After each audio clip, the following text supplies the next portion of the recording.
Cloudless sky and 79 degrees in Canton, Ohio, in northeastern Ohio, about an hour and 15-minute drive south of Cleveland.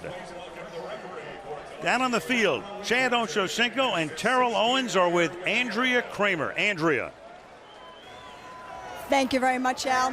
Chad, why did you campaign so hard for the Bengals to sign Terrell Owens? Man, I knew what Terrell brought to this team. I knew he could help us out offensively, even though the outlook of our team is more of a run-first-based team. You know, down the stretch of the postseason, you know, the passing game wasn't there to take us, you know, deep into the playoffs.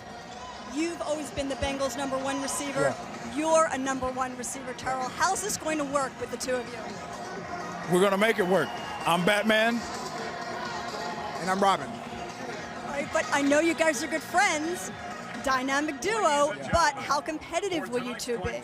Extremely competitive. You know, with him being here, he's only going to make myself better. With me being here, I'm going to make him better. There are things that he knows about his game that can help me, which he's done since he's been here already. So it's going to be extremely, extremely fun. A lot of people think that we won't be able to coincide together, but it's bigger than just football. Off the field, man, we're good friends, man. We have the same goal in mind. That's getting to a Super Bowl. All right, thanks, guys, very much. Good luck tonight. We'll look forward to watching. Al?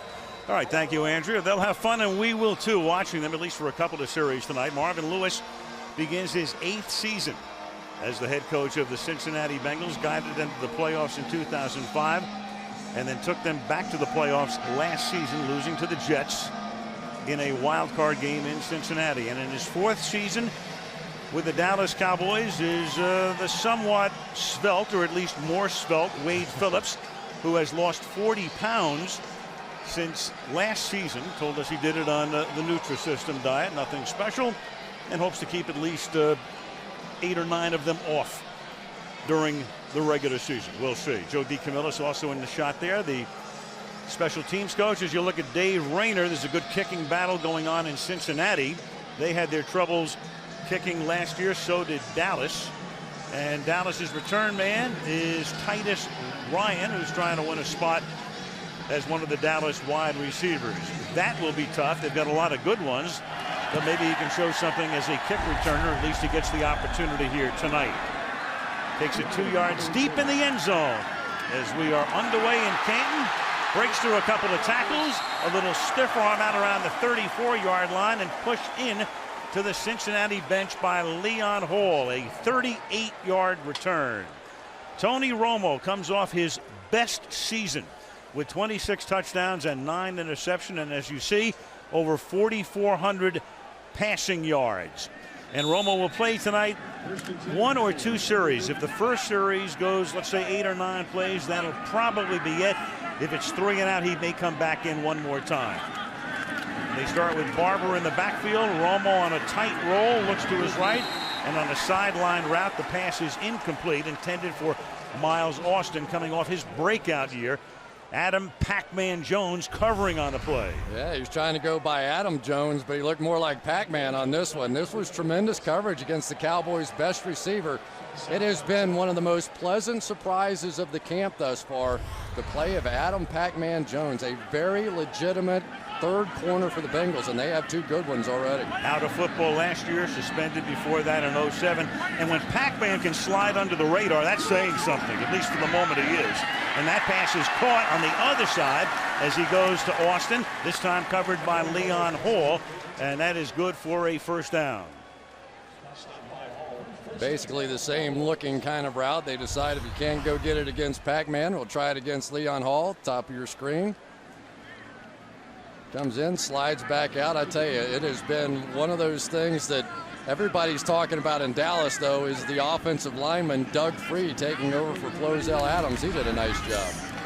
Now Barber, and Barber cuts over the left side to the 44. They are loaded at running back. A lot of teams right now with 2 backs. The 1-back days are not gone forever, but you're not going to see a guy like Emmitt Smith unless he's Chris Johnson right now in the league. You've got Barber. You have Felix Jones, who is explosive, can score from anywhere, and Tashard Choice, who played a lot on 3rd down last year. So a 3-headed monster as Felix Jones comes in here on 2nd down and 5 from the Cincinnati 44-yard line.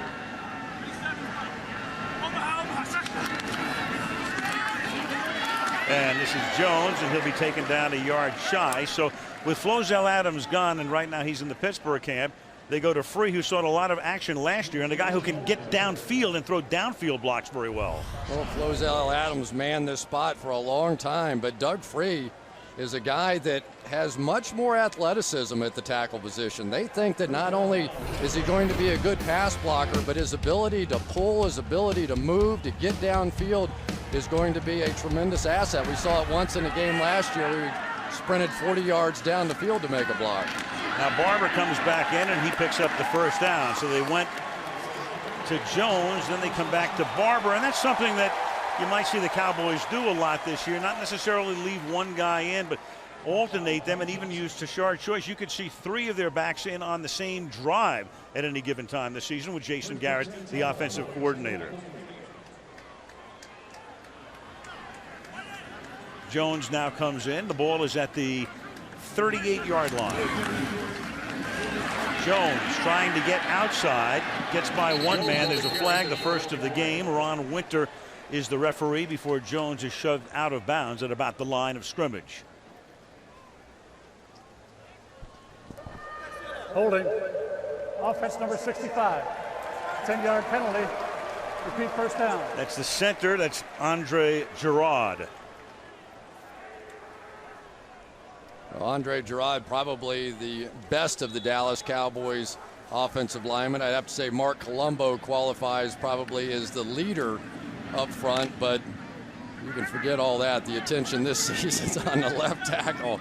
I've never seen more attention paid to a left tackle to start a season than I have with the Dallas Cowboys this year. They also picked up Alex Barron, the left tackle from the St. Louis Rams, so we'll see him tonight, or not tonight because he's hurt, but we'll see him during preseason, obviously, as the pass is intended for Roy Williams, and he's covered there by Leon Hall. Hall and Jonathan Joseph. Joseph not playing tonight because he is slightly injured. Probably as good a pair of corners as any team in the league has right now. Yeah, and those corners are going to get some help this year because Antoine Odom is back for Mike Zimmer's defense, and this is a team that definitely is taking a step in the right direction. They ranked 4th defensively a season ago, and Antoine Odom right there had 7 sacks in the first 2 games before getting hurt in week 6. 5 in one game against Green Bay, and that pass is caught by John Phillips, who would be on the depth chart, your number 3 tight end,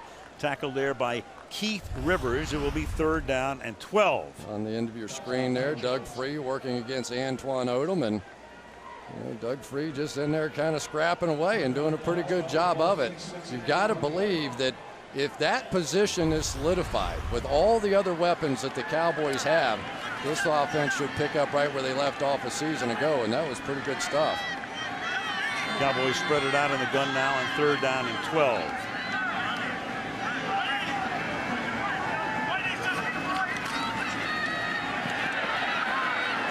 Sidestepping to his left and feeling that heat is Romo, and he hits Roy Williams for a first down at the 19-yard line. You had Dhani Jones coming in, putting the heat on Romo, but he gets it away, and on 3rd and 12, a 21-yard gain, first down. Well, the Bengals come with a blitz from Dhani Jones, their middle linebacker right here, and he's going to go up the middle, but watch the way the Cowboys pick this thing up. Beautiful job there. I think that's Jason Witten stepping in and making the block. And maybe the best news of all, if Roy Williams starts making some plays down the field for the Dallas Cowboys, just going to open things up for Miles Austin and Jason Witten. From the 19 on the game's opening drive. Romo protected well. Spots his man over the middle, and that's Creighton who gets whacked after a short gain.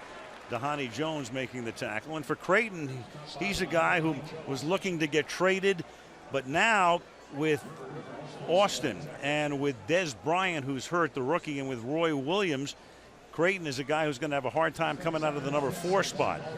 And there is Dez Bryant with that boot. He won't play in all likelihood in preseason. There's the boot on his right foot. Hopes to be back for the opener at Washington on September the 12th. Romo to the outside, and that pass is caught by Creighton, who's able to spin around. He got position on Adam Jones, and that's a first down. Well, a lot of people think that Tony Romo is going to have something to do with Patrick Creighton staying around for a long time. Watch the timing on this throw. Just a classic back shoulder come up. Adam Jones in bump and run coverage, and how are you going to stop that? That's impossible, but that's confidence between a quarterback and a receiver, and even though he's making $2 million, I don't think Patrick Creighton's going anywhere this year. Romo sharp on the opening drive, 5 of 9, 5 of 7 for 59. You got a marker here as the ball gets loose in the end zone, and for the moment the Cincinnati Bengals are able to recover it. That's Leon Hall. It would be a touchback contingent on the penalty. Roy Williams with a force. Offside. Defense number 68 lined up in the neutral zone. Penalized half the distance to the goal. Repeat first down. Jonathan Fanene, the defensive tackle, and so that costs Cincinnati an opportunity to come up with the football in the end zone. Fanene lining up in the neutral zone. Well, I'm sure the Cowboys fans, if for no other reason, are breathing a sigh of relief. Look at the top of your screen. You can see Fanene's helmet just over the ball. And that's where the penalty was brought out. They really are tough on that in preseason, trying to set a standard. 11th play of the drive coming. Barber is the running back. And Romo to the corner of the end zone and too high, intended for Williams. If it seems like we're saying Roy Williams a lot, well, we are. There's one on each side. The one on Cincinnati is the former Cowboy defensive back. Yeah, and the Cincinnati Bengals and Mike Zimmer in particular are thrilled with the way that he's playing. You know, he got up to about 238 pounds or so when he left Dallas, and now he's about 20 pounds lighter than that. Much more agile, much more capable of coverage back there in the secondary, but he could always hit, and you saw it there. Went to 5 Pro Bowls as a member of the Cowboys. 2nd and goal.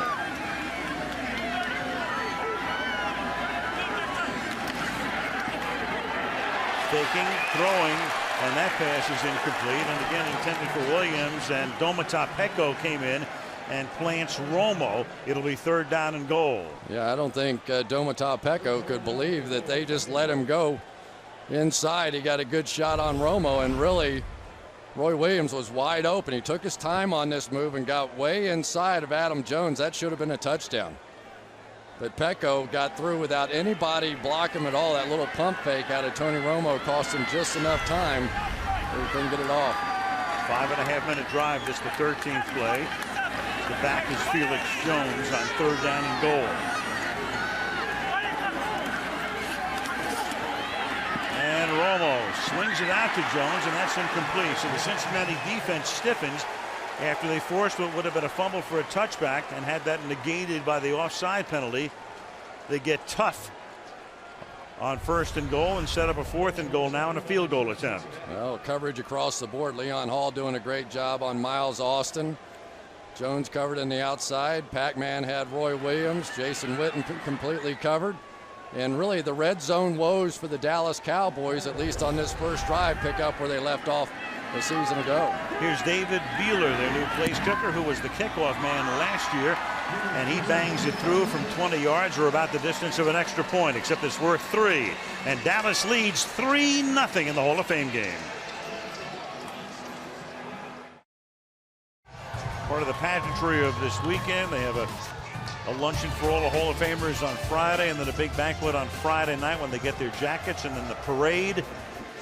And of course today the Hall of Fame game, and well, you've got the last time Terrell Owens was a number 2 receiver, as he is right now, to Ocho Cinco, it was to the man you just saw leaving the shot, Jerry Rice. And we'll talk to Jerry and Emmitt Smith at halftime, and as I said at the top of the show, all of the Hall of Famers at one time or another tonight.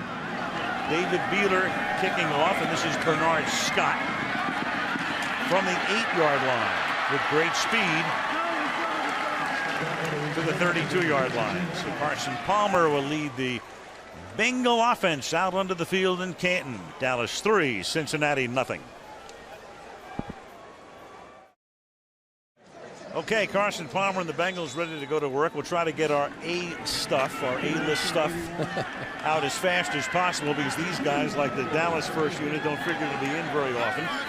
But you've got Cedric Benson, who had a great year last year, the one-time Chicago Bear, who got rejuvenated in Cincinnati as the back.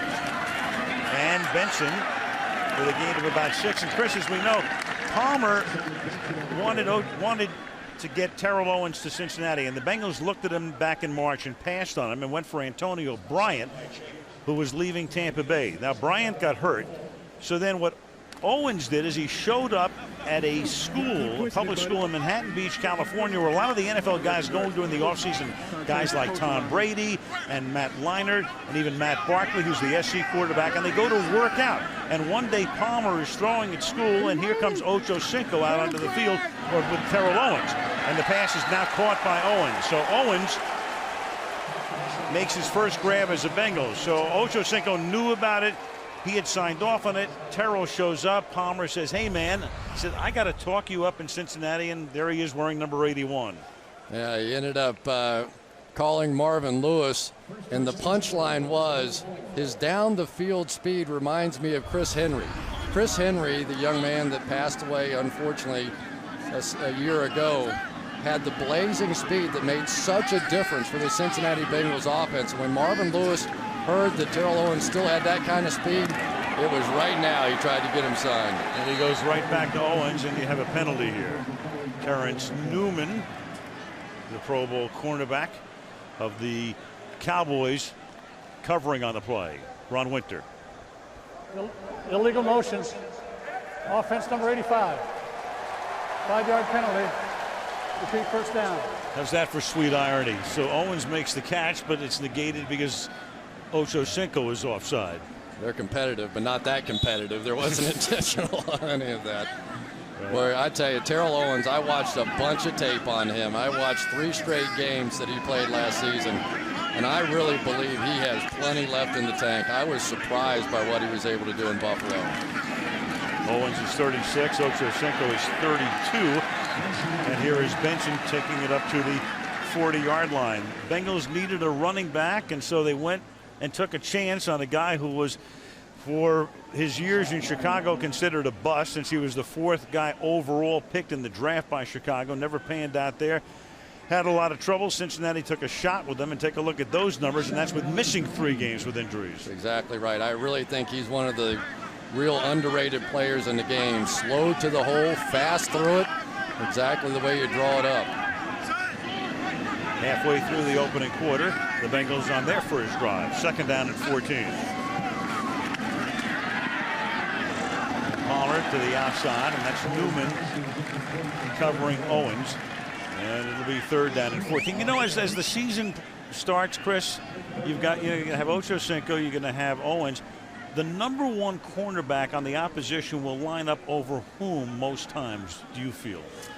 You know, that's a really good question. I think that a lot of teams are going to end up trying to take away T.O. deep and then try and get some help against Ocho Cinco underneath. I still think that T.O. is the bigger of the 2 deep threats on this team.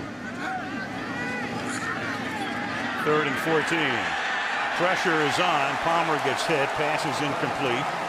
Intended for Owens. So he was calling Terrell's number a lot, this time on a little dump off, and Palmer goes down. And that time it was Stephen Bowen and Jay Ratliff. Ratliff coming off a great season, who got in to put the pressure on.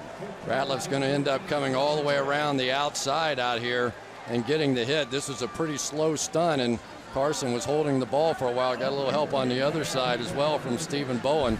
Marcus Spears was injured the other day and not in this game.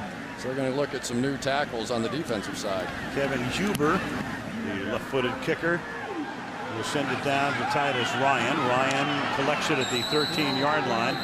And there's a flag down at the 25-yard line. At the Dallas 25.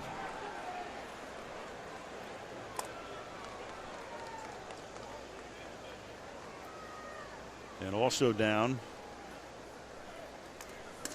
as Ron Winter makes the call. During the kick, holding number 16 of the return team. 10-yard penalty, first down. And that's Chris Crocker, one of their starting safeties, who's down there. Look at Emmitt Smith on the sideline. 3-0 Dallas.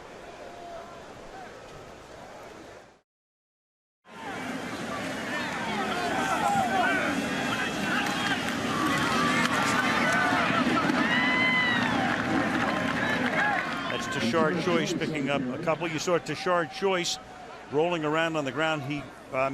Crocker rolling around on the ground before we went to the break. And there is the Cincinnati safety who needed some assistance from 2 other teammates to get off the field. And they're working on Crocker on the Cincinnati bench. We'll get a report when we can.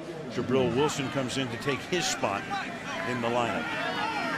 2nd down and 8. The new quarterback is John Kitna, who did not take a snap last season during the regular season, and this time he's able to find John Phillips. The tight end makes his 2nd catch of the night. Caught one from Romo on the first drive. That's a gain of 24. First down, Dallas. Well, I tell you what, that's just a thing of beauty. We talked about the back shoulder throw a little bit earlier from Tony Romo. Watch this one from John Kitna in the slot there.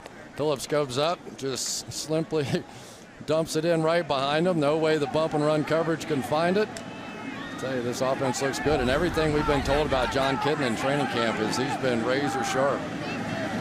From the 33-yard line, Kitna with a ton of experience. Pressured. Kitna started his career at Seattle. He was a starter there. Then he was with Cincinnati. He spent 5 years there. Was a starter in Detroit, 3 years there. In fact, he was the starter when Carson Palmer was drafted, and Palmer didn't play that year. He just watched Kitna. Watch this big guy right here. Michael Johnson used to be a defensive lineman. They stood him up and made him an outside linebacker this season, and it was almost kind of one of those experiments like, oh, come on, a guy 6'6" or so. Is he really going to be able to make this transition? They said they've been blown away by what he's done standing up and playing linebacker. Very excited about it. He gets the start because Ray Malaluga out of this one.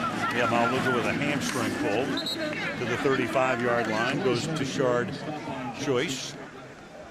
And that will make it 3rd down and 8. We're going to see Kitna for at least a couple of series, and then before the half is done, we're going to get a look, and certainly a lot in the second half, at Stephen McGee, and there he is, drafted in the 4th round last year out of Texas A&M. In fact, McGee is ready to go right now. No question about it, but he's not going to get Kitna out of there. He hasn't played in a long time. 3rd and 8. 5 minutes to go in the opening quarter. Dallas on top, 3-0.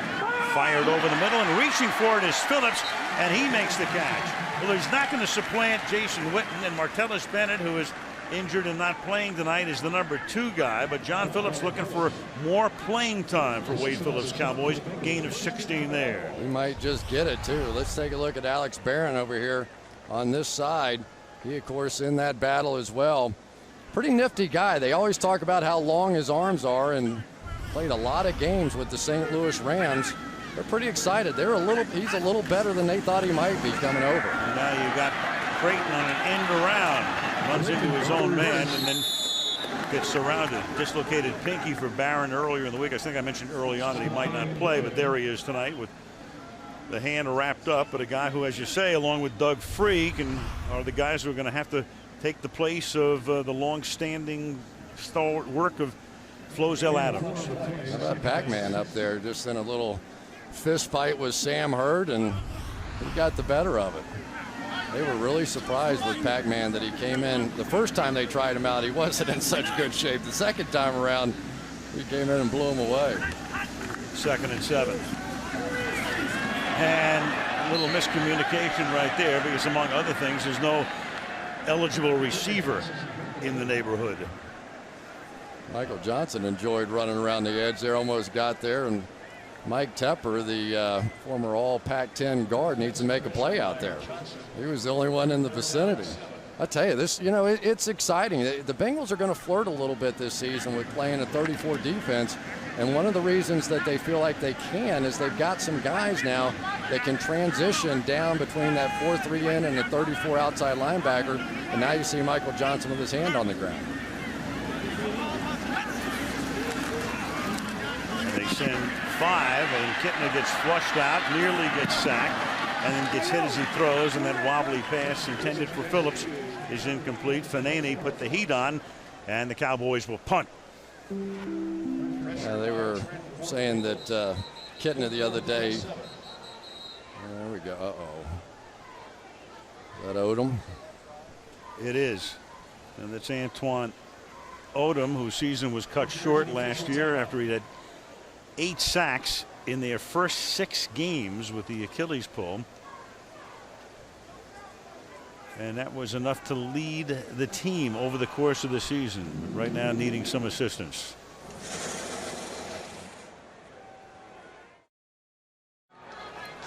There's Antoine Odom. We watched him on the ground as we went to commercial. He got poked in the eye is what happens, and nothing to do with that leg. And of course, coming back from the Achilles tear and surgery, got poked in the eye by Barron.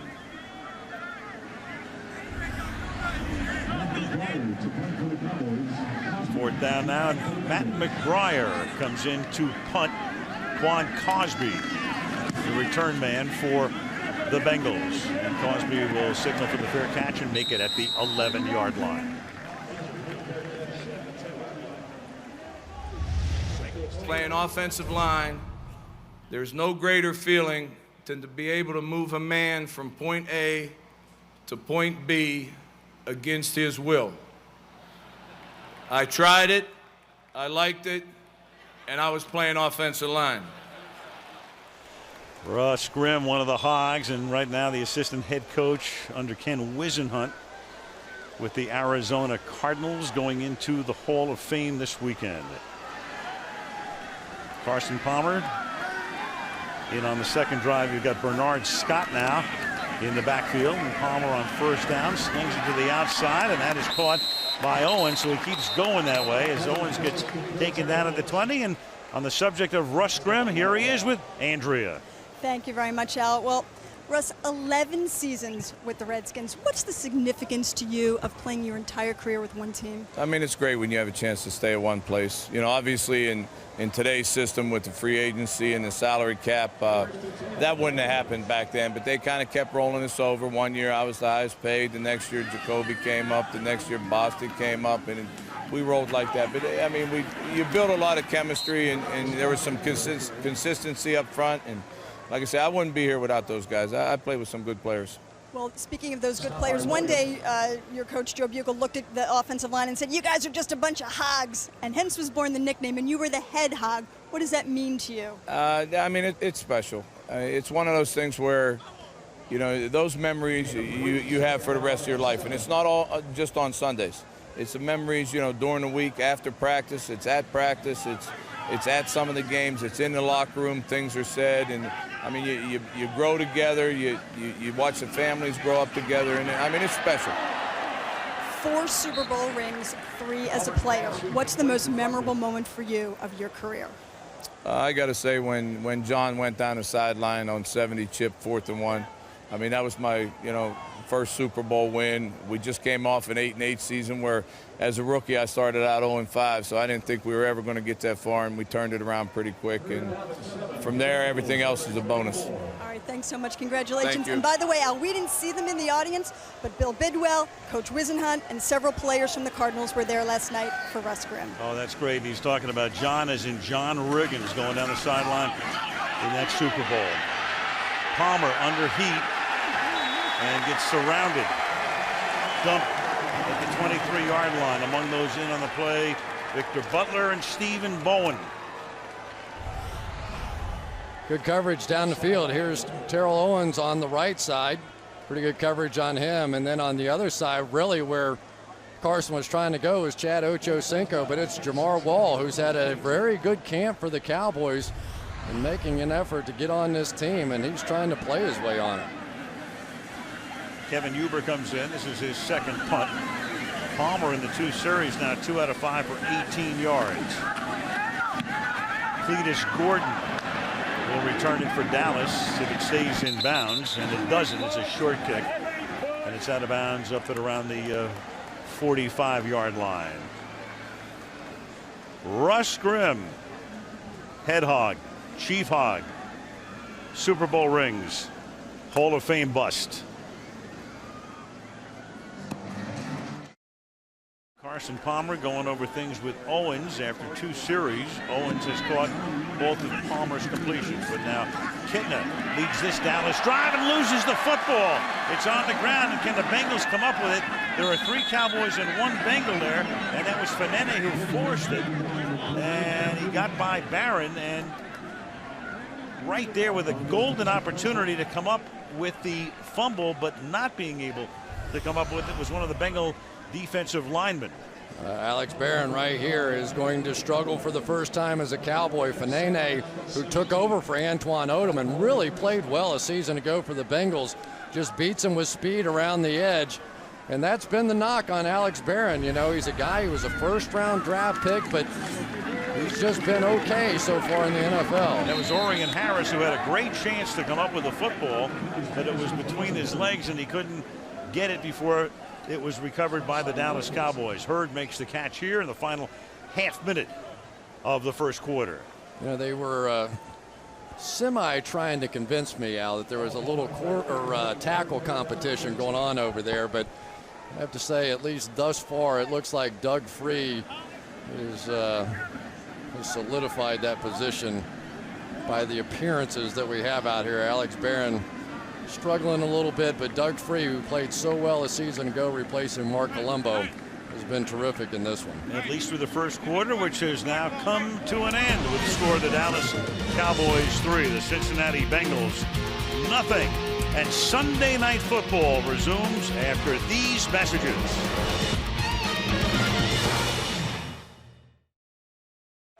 Back in Canton, Ohio, Al Michaels, Chris Collinsworth, Andrew Kramer, Hall of Fame game. There's the #1 pick of the Cowboys, Dez Bryant. He dropped all the way down to the 24th slot. Dallas had to trade up to get him at that spot.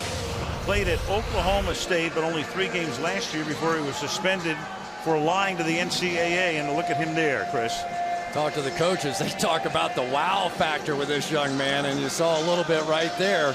They also talk about comparing him a bit to Larry Fitzgerald, his ability to go up and get balls that are thrown high. They think he is going to be their blitz buster. Anytime teams come up and they want to play that one-on-one bump and run coverage and try and blitz Tony Romo, they think they just throw it up in the air to Dez Bryant, let him make a play. Jerry Jones called him on draft day and he said, Dez, are you ready to be a Cowboy? And that was a dream come true, because Bryant grew up as a Cowboy fan. On 3rd and long now, the catch is made, and he had the first down. Ogletree for the moment, but then his momentum was carrying him back, and he's going to come up about a yard shy on 4th and 1 now. Well, Kevin Ogletree made a play. He's a guy with blazing speed, and they say he needs more consistency out there on the field. Well, here he makes the play, but then sort of staggers his way back across the first down line.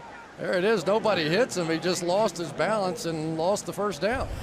12 yards on the 3rd and 13, and so they will punt from midfield. 4th down and 1 now. Matt McBriar will send it in the direction of Quan Cosby. And high into the night sky. Fair catch called for at the 9-yard line. Back to Dez Bryant. Last year there was the suspension at Oklahoma State, got himself a trainer. Then this year he goes to camp. He doesn't know what the protocol is, the rookie hazing situation. So one day Roy Williams, the receiver, wants Bryant to carry his pads off the field, and Bryant says, I'm not here to do that. I'm here to play football. And it created a media firestorm. Some wag said, however, it should have been the other way around, that Williams should have carried Bryant's pads off the field, but Roy would have dropped him. Now, some wag said that, but we just had to report it. Not you would have never said it. I'm just reporting it. Yeah, so you're a reporter, so that's what you would do. You would report things like that. Bernard Scott. But it's funny because we talked to Bryant about it, and he seems like an engaging young man anyway, and a lot of the people around the Cowboys say he is. And he basically said, hey, look, if I knew that was the deal, I'd have taken his pants. I would have taken his whole uniform off the field for him. He just didn't know. He thought that Roy was messing around with him, and he tried to convince us, and I think he did, that they all have a pretty good relationship. Is it competitive? You bet it is. They're all trying to play for that starting position out there, but it didn't seem to be quite as big a deal as it was made out to be. 2nd and 7, and Bernard Scott up to the 14-yard line.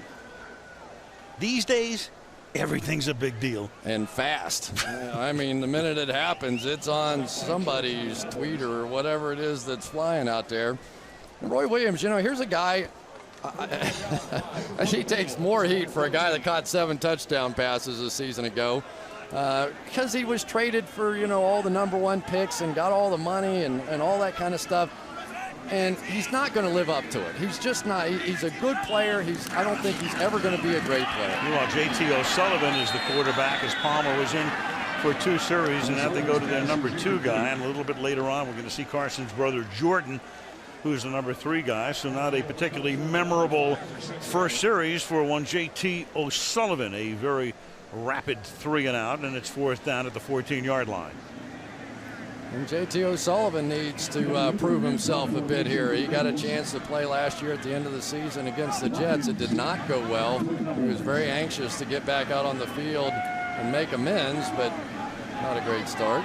Of course, the other thing you've got to talk about, too, when the second offensive lines come into the game, it's not fun.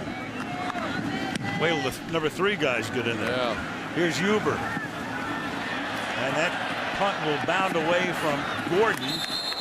And Gordon has to go back, and then there's a flag down at the 29-yard line after Gordon was already down. A flag is thrown at the end of the play. You drop that helmet now and go into the head and neck area of a defenseless player who is stopped or on the ground, you're going to get it every time. After the play, personal foul, unnecessary roughness, late hit. Number 27 of the kicking team, 15-yard penalty, 1st down. That's Jabril Wilson coming in late, costing him 15.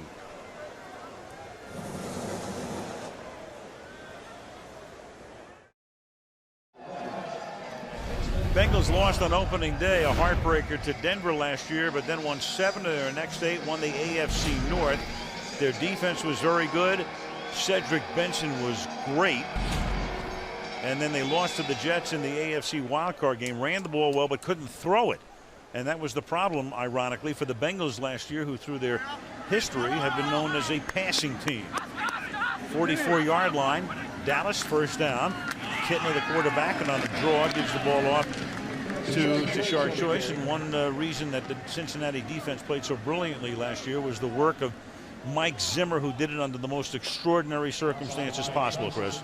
Yeah, he lost his wife Vicky, which was a horrible thing during the middle of the season, but he just kept on chugging along. They went to Baltimore that week, and he held it together, really didn't talk about it with his teammates at all, and the rest of the defense, and emotionally was able to hold it together, and those players just played like they were possessed that day for him.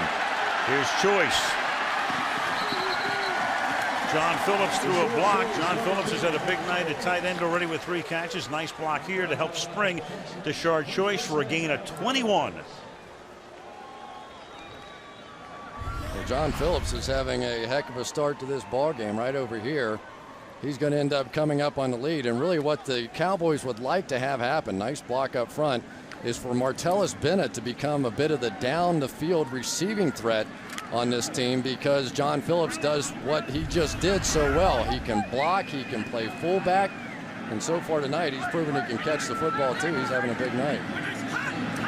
At the 30-yard line and moving across the line was Pat Sims, number 90.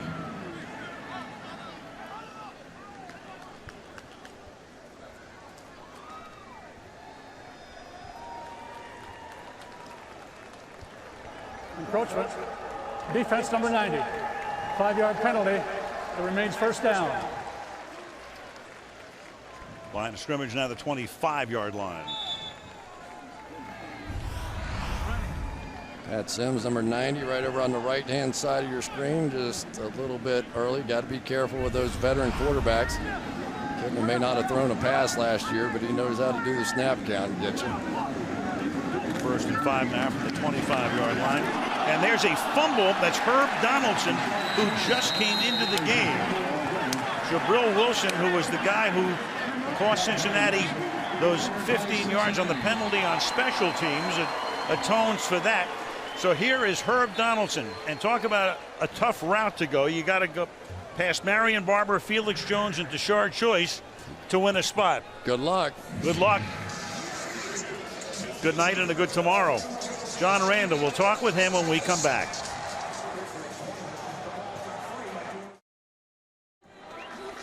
Jabril Wilson going to come off the top edge of your screen there and catch this one in the backfield, a slow motion sort of a draw, and Jabril Wilson making up for that late hit. It's one of the things Marvin Lewis was talking about with him. is we've got to back him off our own guys. He wants to hit everything in sight, and finally tonight he gets his chance to. Now O'Sullivan on the play fake on first down. Pass is incomplete, intended for Caldwell. John Randall, is he wearing that face paint tonight? Here's Andrea. Well, Al, John Randall arrived 21 years ago as an undrafted free agent to the Vikings. How does a little All-America from Texas A&I and a defensive tackle, no less, end up being one of the best pass rushers in NFL history? Well, thank you, first of all. I think it's a lot of hard work, dedication, not missing any time, not being injured, plays a part into it. And, also a lot of it goes to my teammates, put me in the right position, playing underneath Tony Dungy, having a great coach as Paul Wiggins, John Turlink. It all plays a part into it. Now, obviously, your play on the field spoke volumes, but your talk was even louder. You're laughing at it. What did you get out of all that crazy talk? I made it fun. I think I took the game where it was so serious and just made it fun at times where, you would talk trash to your opponent, and sometimes it was, making fun. Sometimes we, made jokes of guys, significant others and stuff, but we try to have fun on the field, and I think that's what I did, and I did it for 14 years. Yeah, because it was interesting. It was beyond just trash talk. You made noises. You studied the media guide. You really knew what your opponents and how to get under their skin. That's for sure. But of course, you also were creative in so many ways. You also had the face paint, and that's something that people associate with you. How did that ever start? Well, I think that got started by me and some of my teammates. I think back in like 93 or 94, we were just messing around with some paint and just started smearing it on our faces. And all right, now hold on, one second. We got a surprise for you. We know this is what you look like, but wait a minute. We have your Hall of Fame bust, and we decided to doctor that up a little bit. What do you think? I like that. I talked to them about that, and they said there was no way possible that they would do that. So it's great to see them that they put it on there. So can you imagine if the busts were talking to each other at night, what this bust would say to the other ones? Yeah, it'd be, oh. That's terrific. Thank you very much. Oh, and Al, you're going to love John Randall even more. You know what he does in the offseason? What's that? Golf 6 days a week. What's wrong with the 7th? Meanwhile, you got John Randall. Here's Stephen Bowen getting to J.T. O'Sullivan and the flag on the play. So Ron Winter has been busy, but Randall is, what a character.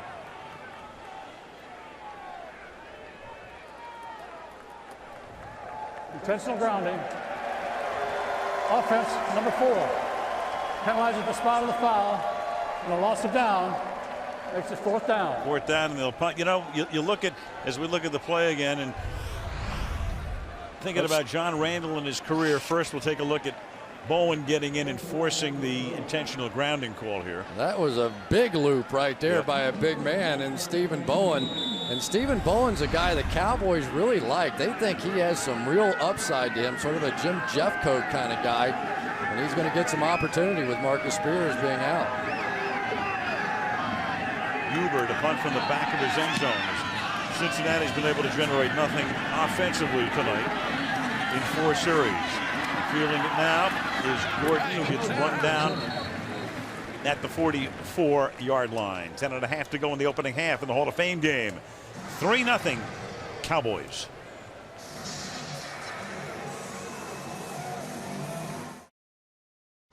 Nothing is the score on a hot night. It's 79 at game time. No breeze though, and Dallas has the ball at its own 45-yard line. With Kitna at the controls and swings it to the outside. And that is caught by Scott Sicko. Chris, I'm thinking about a guy like John Randall. 40 years ago, you're somewhat anonymous because you're a defensive lineman and you're playing on regional television. And then in the last 20 years, not only do you get a lot of national television exposure, but guys get mic'd. And when NFL Films started doing that and people started to see John Randall, he's the kind of guy they gravitated toward. They wanted to pay attention to. They watched him a lot. And he became almost a bigger-than-life guy. And that's something, he might have made the Hall of Fame anyway, regardless. But part of the reason I think that people love John Randall, a lot of people do, is listening to him having been mic'd. For instance.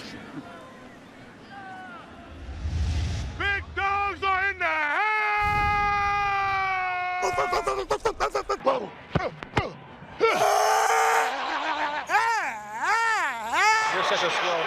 put you down on my scrapbook. You know that for that? Oh, really? I'm gonna put you on my Christmas list then. We should go fishing together.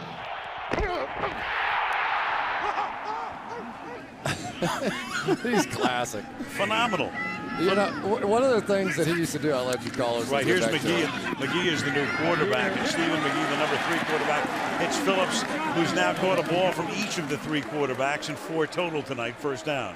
Well, John Phillips having a big night, first of all, but that was a good sign from Stephen McGee. One of the problems that they've had with him is he gets back there and thinks too much. It's like, you can't do that. You got to get back there, have some confidence, see it, and throw it. Watch this.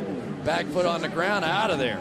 If he'd have held that one like he'd been doing in the past few camps, that one may not have worked out so well. So a step in the right direction for McGee. McGee, 4th round pick out of Texas A&M, native Texan. To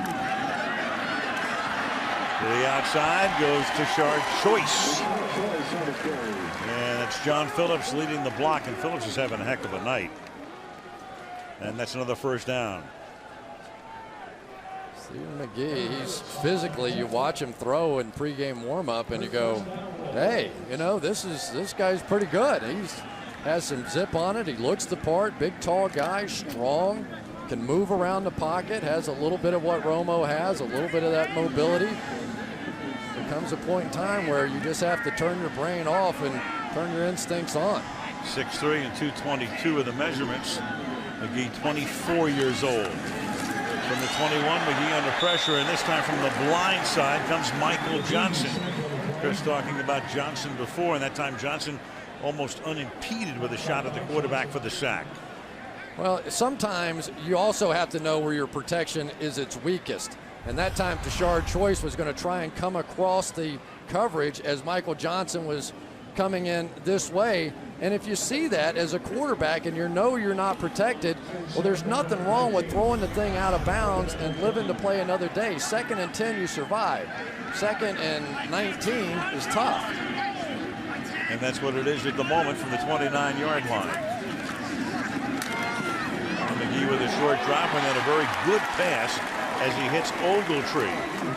Picking up about half the distance on that one. McGee last year played quite a bit in preseason. In fact, he threw a touchdown pass against the Tennessee Titans last August the 21st and sprained his MCL in his right knee on the pass, and that was the end of his action for preseason. So of course, he didn't see anything in the regular season. Yeah, kind of a strange story in college. He was an option quarterback for 3 years. They brought in a pro-style passing attack his senior season, but he got hurt. So really it had been since high school since he'd really played in a passing style of offense. So a little rusty.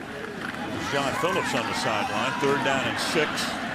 And Tashard Choice on an inside handoff gets taken down at the 15-yard line. And the Cowboys now with a 4th down, and they'll send in the field goal unit. It's a nice play that time by Geno Atkins, and I tell you, the Cincinnati Bengals are excited about what this young man may end up doing. I think he's right there. The quickness off the ball is something that they have not had. You see his ability to split the defenders right there. They're hoping for the opportunity to get some push interiorly and then let those guys come around the outside. And here's a pretty good story here too, Al. Right. The Cowboys last year with Nick Folk starting as their place kicker, and he had done well for 2 years, and then he blew up and they had to get rid of him. And he's with the Jets right now, and before the field goal attempt, it's a timeout for the Dallas Cowboys, trying to get lined up properly.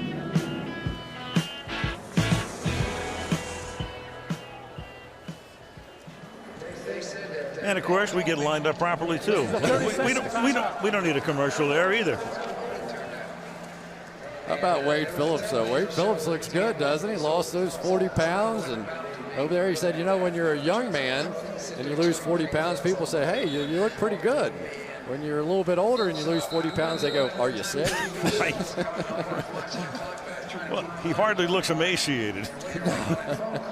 He said he sneaks a meal every once in a while in there. But for David Beeler, this is these are big games for him. You know, this is the Dallas Cowboys. This is a Super Bowl contending team. And they're trying to pull off a Morton Anderson with this guy. He has a huge leg, great kickoffs. Now can they make him an accurate field goal kicker? So all these kicks are important. 34-yarder. might be the best kickoff man in the league. Can he be their field goal kicker as well? And that one is good enough. Just inside the left upright. 34-yard field goal. And we'll talk to Floyd Little when we come back. Dallas on top, 6-0 in the Hall of Fame game.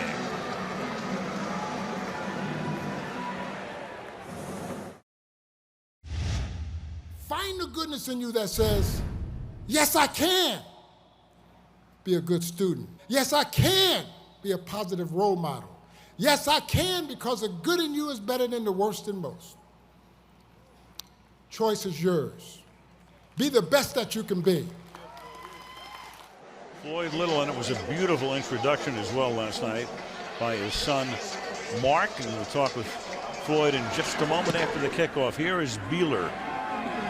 Sends it toward the western end zone where it's juggled and picked back up. And this is Adam Jones, and Pac-Man out past the 20. And he gets thrown into the Cincinnati bench.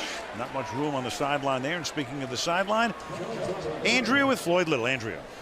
Well, Al, he retired in 1975 as the 7th leading rusher in NFL history, and the top 6 were in the Hall of Fame already.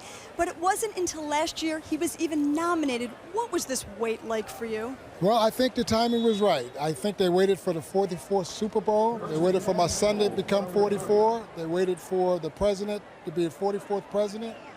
And I think the timing was right. This is my time. I mean, I'm excited about it. I'm enjoying it. And because it took 30 years, I can't be mad at that. I'm in. You were known as the franchise, and you really almost saved the Broncos from certain relocation. What impact do you feel that you had in Denver? Well, when I was drafted, if they didn't sign me, they had to move. And by me signing, I wanted to make a home there. I wanted to do all that I can do for the fans of Denver and keep that franchise, and I did all that I could do. I enjoyed it for the many years that I lived there. I loved every minute of it. Your speech last night was incredibly motivational, but how inspirational is your son Mark, who is also your presenter? Well, Mark was shot on campus and the flatlined twice on the way to the hospital, and he survived. He lost his leg, and he walks with a prosthesis. And every day in my life, I'm motivated by him because he inspires me on a regular basis, because he holds no ill will. He gets up every day, and he's just like you and I. He goes about doing his business. So he's my inspiration. Thank you very much. Really, Al, an incredible story about his son Mark, one that we didn't know, almost shot and killed back in 1987. Right, and anybody who watched it last night knows how articulate and how beautiful that presentation was. And Floyd's speech, as you say, very inspirational. 3rd down and 10, and that catch is made. And just for the moment, it looked like Jordan Shipley might have had enough of the first down, but he is then forced back. They'll give him forward progress only out to the 39.5-yard line, and they will be short of the first down by inches at that spot. And it looks like they're going to line up to go for it, but O'Sullivan may be trying to catch him off guard, but doesn't have a play. Looking over toward the bench, and now they have to bring in the punting group. Yeah, it always helps when you have a play. Yeah. Although a play in that situation may not have been the right thing. They were probably trying to get him to jump off sides there quickly, I would think. Right. But for Jordan Shipley, he makes a play, and I tell you, Carson Palmer likes the way he plays. He was excited about Jordan Shipley, wasn't he? Delay game, offense, 5-yard penalty, remains 4th down. Jordan Shipley right here, and Carson said he's one of those young rookies that you don't have to tell him what to do twice. Now, he would have been better served by pressing that up a little bit more because he had to come back and get the ball, and it cost himself the first down. And I'm going to guess Carson is telling him that right now. You got to know where that line is, drive past it, because as you come back, you cannot lose that first down. This is Huber's 5th punt of the first half. Yeah, and takes a Dallas bounce down to the 41. 4:10 to go in the half. 6-zip, Dallas. From the 39-yard line, make it the 38. Dallas starts this drive. Tashard Choice flanking McGee in the backfield. And this is Scott Sicko, who takes the ball up to the 45-yard line for a gain of 7. The most watched left tackle battle in the NFL. We have Doug Free, who I think had a terrific night tonight. Watch him step inside, pick up the stunt coming to the outside. Then Alex Barron is going to get beaten by Fanene coming around the edge. Come right back to Doug Free. Watch this run block. Gets all over Antoine Odom and gets him out of there by unanimous decision in their first contest. I think it is clearly Doug Free's night. Second down and 3, and the catch is made for a first down. Going out of bounds is Jesse Holley, going right to the sideline and making the grab before he steps out. First-year player out of North Carolina. Yeah, if you're an old option quarterback, you can make a throw like that on the run, but this mobility is going to serve him well, especially as a backup, because backups get blitzed all the time. He's out there, turns his shoulders, makes a pretty throw. Good play. I think McGee has been pretty impressive so far. 5 out of 5, as you see. 11 yards per pass. 3 minutes to go in the half, and that's his first incomplete pass. He threw that a little bit behind Kevin Ogletree. 2nd and 10. On cue, the blitz came. You get a young quarterback that hits a pass against you. Mike Zimmer said, okay, we're going to check him out here. As soon as he starts to look settled, here they come. The Bengals with everybody up. He's going to bring the blitz. Deion Anderson did a nice job picking it up, and looked like McGee just held on to it a little bit. 2nd and 10 from the 43-yard line.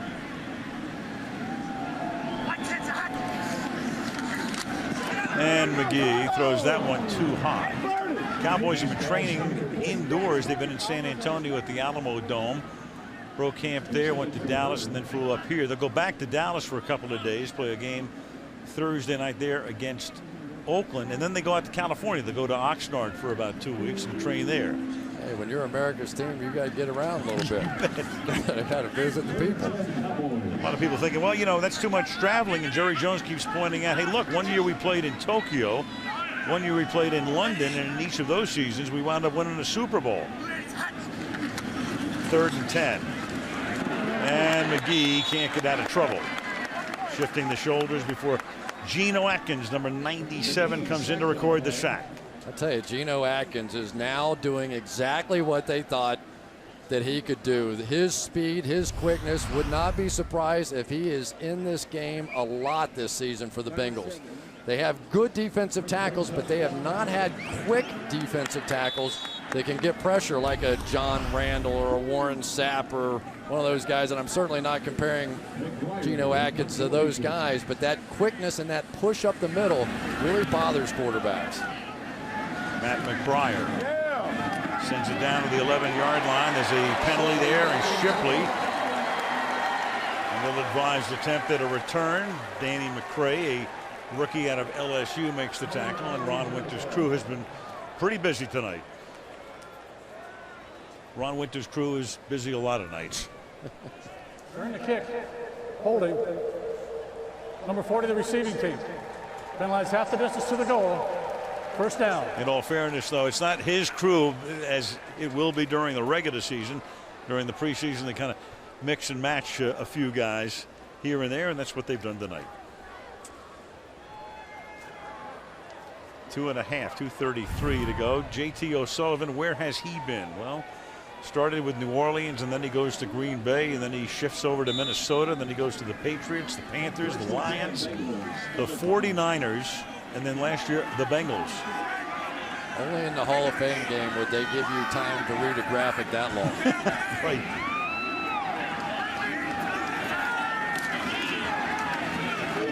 To the outside goes Bernard Scott, the backup to Cedric Benson, and another flag. We have had 10 penalties in the game, 10 accepted penalties, and 8 of those have been against the Bengals. Holding. Offense, number 86. Penalized half the distance to the goal. Repeat, first down. Daniel Coates, you can make it 9. It was one problem the Bengals had last year. Well, they had a few on offense, but one big problem, a lot of penalties. Sure did, and problems with the tight end as well.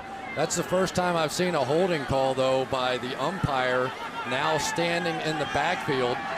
Way back here, as opposed to right in front of the center. 1st and 12 and a fake toss. And then up to the 5-yard line goes Bernard Scott to give them some breathing space. And we go to the 2-minute warning.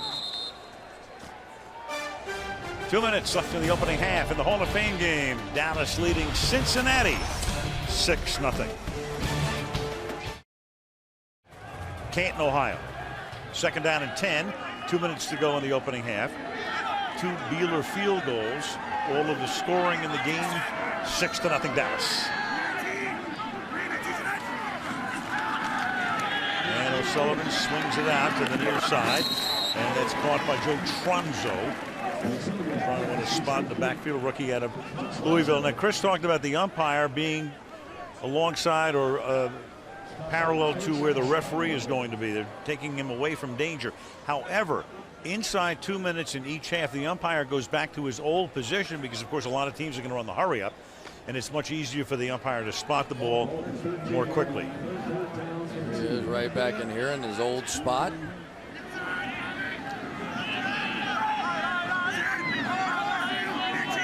Third and 2 from the 18. And that is incomplete. One thing that the umpire is going to have, all of them will have to do this year, is be in a little better shape. They're going to have to do a lot more running. You could normally spot the ball and take a couple of steps back. Now you've got to spot the ball and run about 10 yards, 10 or 12 yards to wind up in the spot that's parallel to the referee. Yeah, and who are the teams that aren't too crazy about this rule change? Teams like the Colts, who like to run that no-huddle offense because the spotting of the ball is going to be a whole lot slower with this style of umpiring. Kevin Huber getting a workout tonight. Punt number 6 for Cincinnati. Well, you might as well throw 7 flags on that one. Fair catch is called for. Brandon G. and McCann is the guy who winds up paying the price, and that's the rookie G out of Wake Forest who runs right into the rookie from SMU. Well, McCann's all right, but gee, they've been trying so hard to get him to be tougher. They said they've been beating him up all through camp because he's not tough enough. Maybe G was trying to prove that he was tough enough.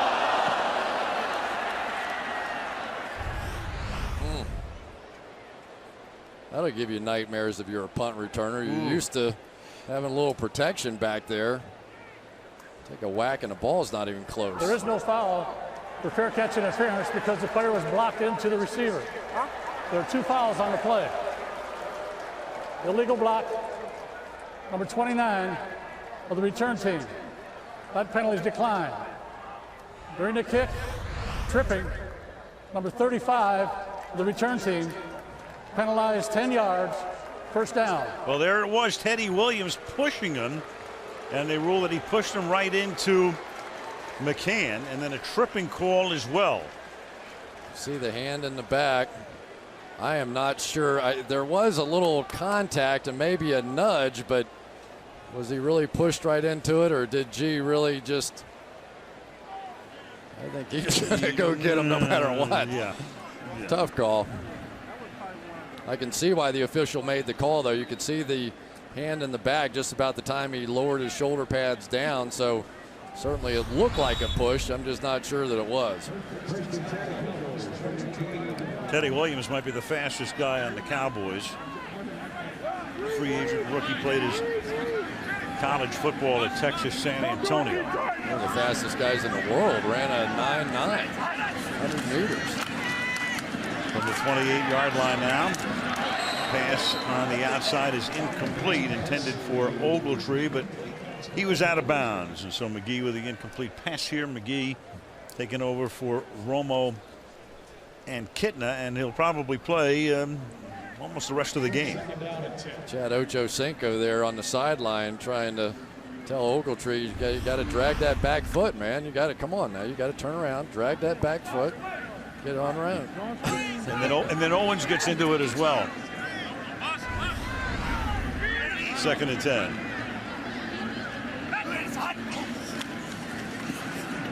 McGee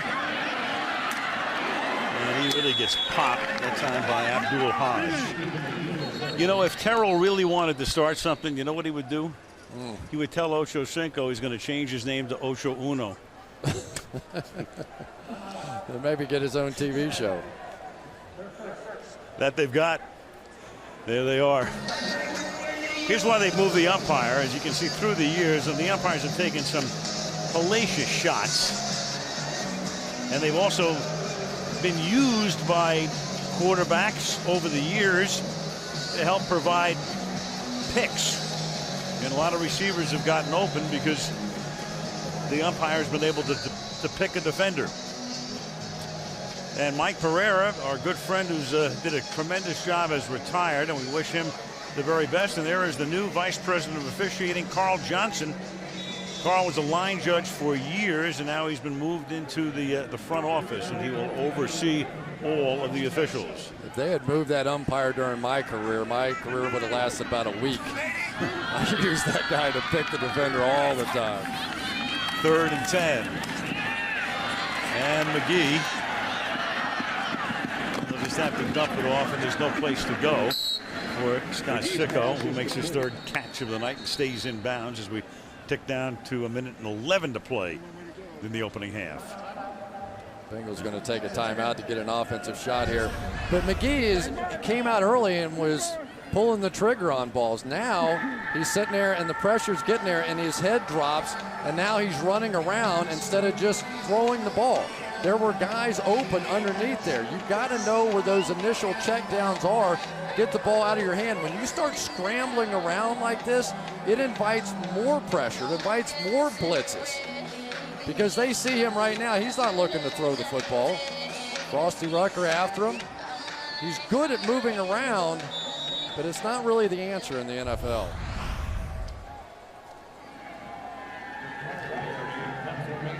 And now Adam Jones will go back to accept the kick from Matt McBriar.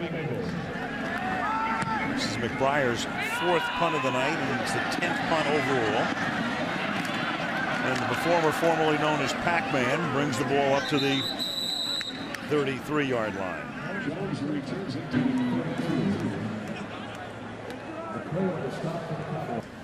Marvin Lewis signing up for an 8th season, but only 8 right now. His contract is up at the end of the year.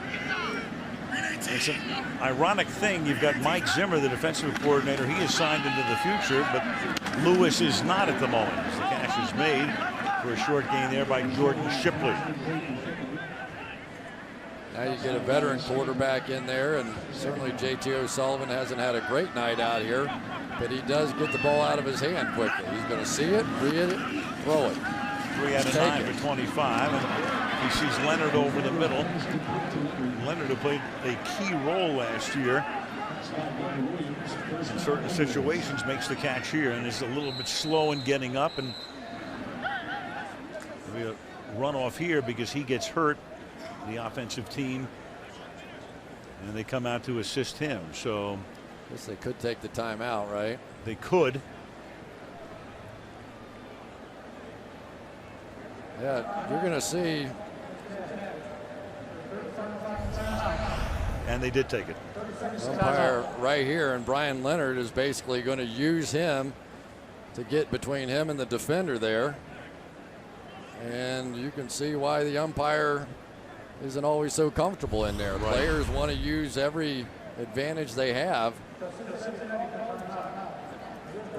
They did have that one time, Adam, when in a situation like this, you're compelled to take it. If you are out of timeouts, and this looks a little more serious than it did initially with Leonard, if you're out of timeouts, then you have the 10-second runoff as Ocho Cinco comes over to check out Leonard, who's a very key guy on this team. Because the other fullback, Fui Vakapuna, is injured right now with a shoulder injury. Leonard really was, or is, a very good 3rd down receiving back. He made a lot of 3rd down conversions, a lot of big plays and key moments last season. See if we can figure out what happened. He kind of landed on his foot. Grabs for it. It's Leon Williams making the tackle on the play. And Leonard goes to the sideline. Jerry Jones is down on the field with one of his many grandchildren, his grandson right there. Owner of the Cowboys, and of course his most fervent wish for the next 6 months is to see his team wind up playing a home game on February the 6th at Cowboys Stadium, otherwise known as Super Bowl 45. And O'Sullivan, there's another flag, and that's going to be picked off by Danny McRae. And you saw the flag come in.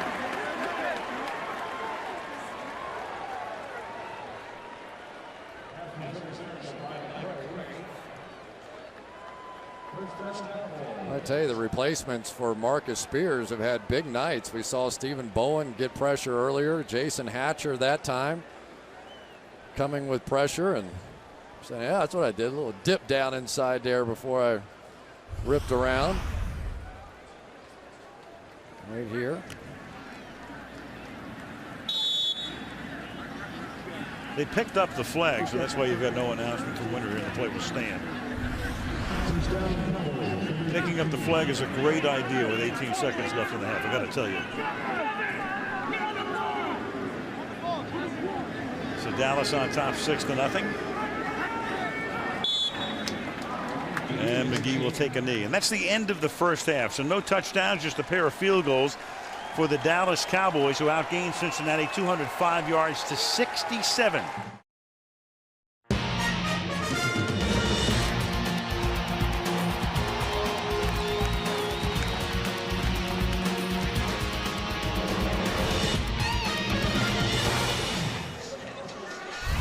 Canton, Ohio, the 2010 preseason opener. Al Michaels, Chris Collinsworth, Andrea Kramer, Fawcett Stadium in Canton, where Dallas leads 6-0 as we start the second half. And the Dallas Cowboys will kick off. Quan Cosby is back. David Beeler puts it in the air. The third quarter begins with a boomer, and that's what he did all of last year. He had more touchbacks in one season than the Cowboys had had in the prior 7 combined. Let's go to Andrea. Well, Al, for the Cowboys, tight ends Kevin Brock and John Phillips are out with an ankle and knee injury, respectively. Wade Phillips told me they're down to only 1 tight end, so they'll go primarily with 3 wide receivers and no tight ends in the second half. As for the performance of his first-team offense, Wade said he was disappointed with their ball security. Marvin Lewis also not pleased with the 9 penalties his team had in the first half. As for backup running back Brian Leonard, who we saw injured at the end of the first half, he had an X-ray on his left foot. Will not be returning. All right, so we hope that Leonard can come back soon. And Phillips had a great first half before he got hurt, blocking and catching the football. And this is Cordero Eason carrying it, and you've got Carson's brother Jordan in at quarterback, and there will be the new Cowboy starter when the season begins on defense this year. Yeah, one of the things the Cowboys made a decision that they were going to do is add a little athleticism to the back end. Alan Ball, really the only change on the defensive side going into this season. Coaching staff feeling like that they're good enough up front with that front 7. They don't need a run support safety, just somebody can make some plays on the ball, so they moved to Alan Ball instead of Ken Hamlin. And Jordan Palmer slings this one to the outside. It'll be 3rd down and 7. Now, Jordan and Carson both grew up in Southern California. Carson's the older brother. Then Jordan went to school at the University of Texas, El Paso. Redskins picked him in the 2007 draft, but he never played a game in the regular season for them. Was out of football in 08 and then signed up to back up Carson and Kitten the last season. Well, they say if your quarterback's happy, the world's happy. Bring his brother in, make him happy. Little study mate, seems to work. 3rd down and 7. And that pass is too high, intended for Andre Caldwell. So the younger Palmer begins with a 3-and-out series. You know, that's been the story so far. You can take it one of 2 ways. Either the Bengals offense is having a tough night or they're getting their tails kicked by this Dallas defense. And based on what I saw from the Cowboys defense tonight and all of last season, I'm probably going to opt for the latter.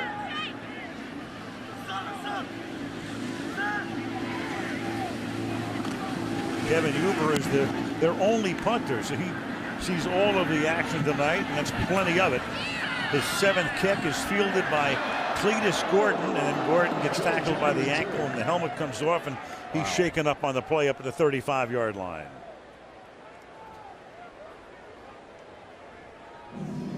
So Gordon is the latest player to be shaken up. We'll check on him when we come back. Here's Gordon squinting as he comes off the field.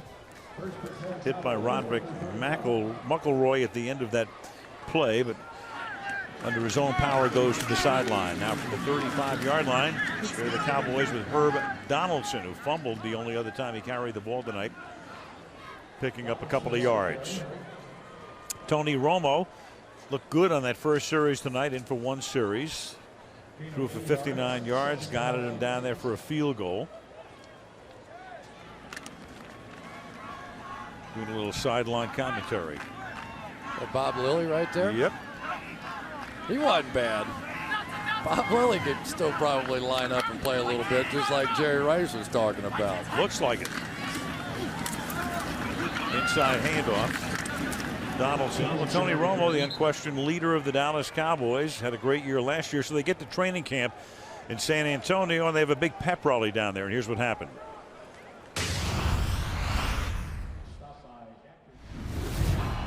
We're ready for a great year this year. I hope you're ready for a great ride. We'll see you in the Super Bowl in Dallas. Let's go.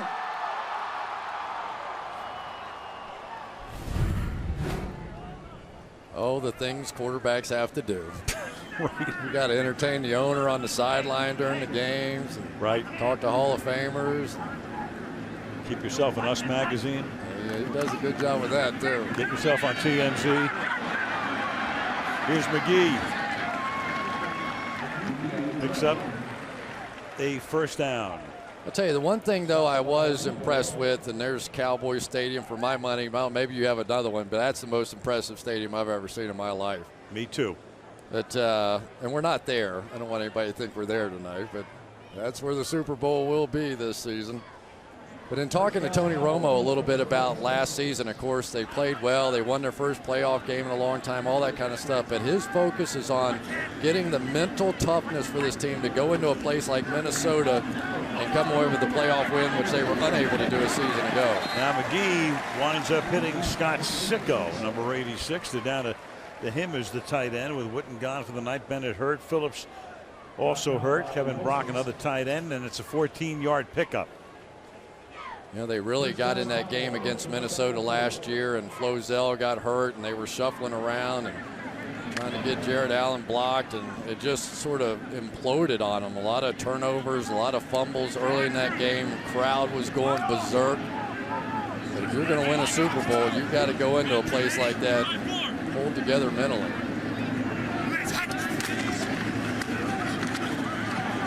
And McGee this time just throwing it away, really throwing it away. Second down and 10. Romo, good game in the wild card game against Philadelphia, but then against Minnesota, those 3 fumbles, lost 2, 1 pick, got sacked 6 times, and the Cowboys got blown out in Minnesota.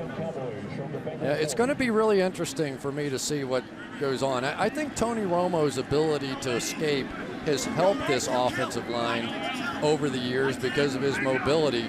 Whether or not they could possibly be an even better team this year with Doug Free at that left tackle position.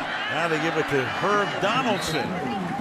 Donaldson, some nice speed going to the other side. If starting left and going right, that'll be a first down for Dallas. I'll tell you, the tight ends of the Cowboys have been playing well all night. Scott Sicko here this time is going to come up with a nice block on the edge. And Herb Donaldson's going to make up for that earlier mistake of his. Get out there. This is the time that for a lot of these players, this will be the most playing time they get during the course of the preseason, because it is that 5th preseason game for the Cowboys and the Bengals. At the 29-yard line.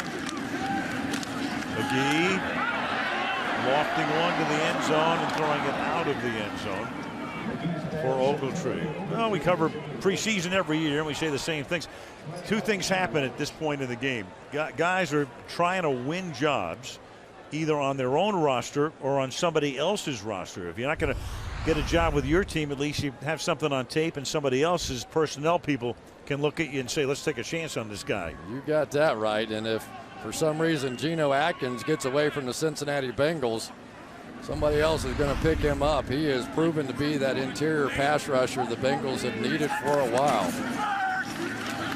And on 2nd down and 10, there is no space right there. Paying the price at the end of the play. Carrying the ball for the first time for the Cowboys is Lanye Miller, a rookie from Fresno State. I'll tell you, Michael Johnson has been the other one, and that combination looked pretty good tonight too, didn't it? Looks good just standing there. Michael Johnson made the transition to stand-up linebacker, and he doesn't even want to come out of the game. He's been having fun. Get some of those defensive linemen, let them take their hand off the ground. All of a sudden, they think they're a real athlete. But I thought that Terrell Owens and Carson Palmer tonight played well together. Hit a few passes, and they didn't unveil any of those deep things they've been working on, though. Right off the bat, Carson saying, I'm going to call your number.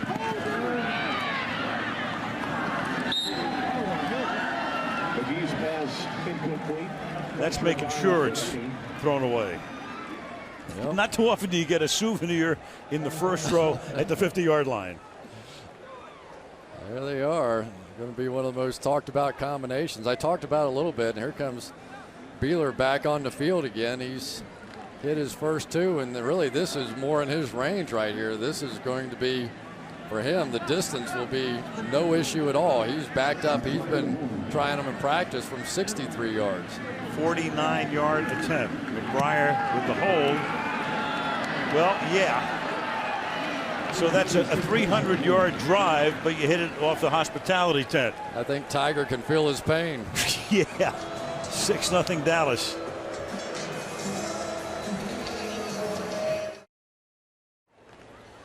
Well, if Beeler can win the job as the field goal kicker, that's going to save a roster spot because they want to keep him as the kickoff man. He was brilliant in that role last year. He misses this one way wide to the left. So 2 for 3 tonight. Still the only points in the game off his foot. And now an interception on the first play as Brandon Williams is inside the 20 and gets taken down by Palmer at about the 10-yard line to save the touchdown.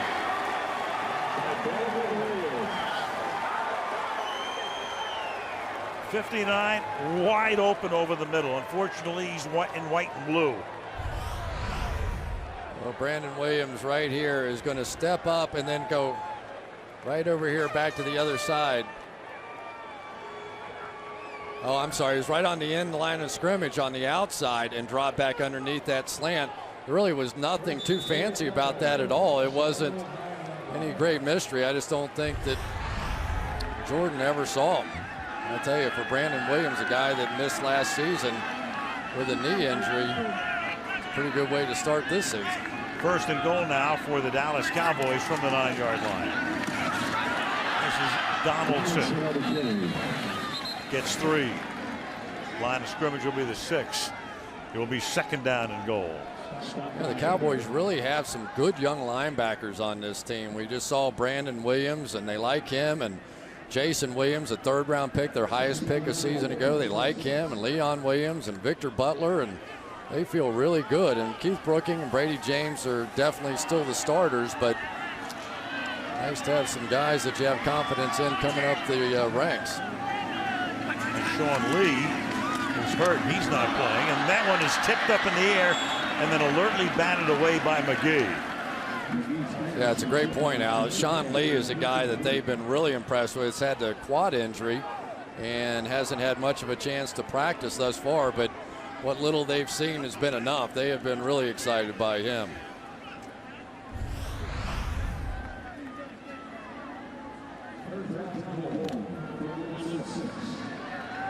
Pretty good play that time by McGee. Just heads up to knock it down. Frusty Rucker had a shot at him.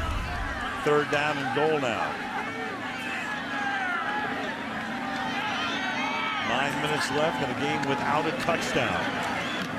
And still without one as that pass is low, underthrown. Sam Hurd, the intended receiver, and Beeler will now come in for a very short field goal after missing a long one. Beeler's night tonight. First drive ends with a very short field goal. Same distance as an extra point. 20 yards out. Another short one. That was an indication that something not too favorable would happen later.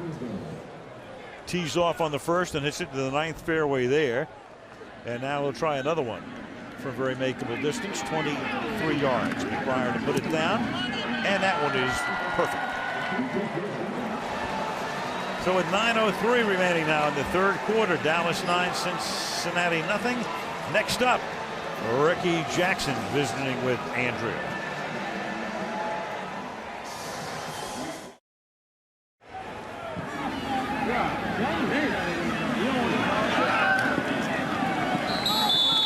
Touchback here on the subject of Ricky Jackson. Here he is with Andrea. And now it's also fitting that in the year that New Orleans won the Super Bowl, Ricky Jackson becomes the first player drafted by the Saints to be inducted into the Pro Football Hall of Fame. What does that mean to you, Ricky? It means a whole lot for me. I mean, you know, you've been waiting on it for the last 10 years, and the call finally came to you. And, you know, it's just a blessing to get such a high call like that. Well, toughness was also your calling card. You missed 2 games in 13 seasons, and that was because of a car accident. How did you play the rest of that season?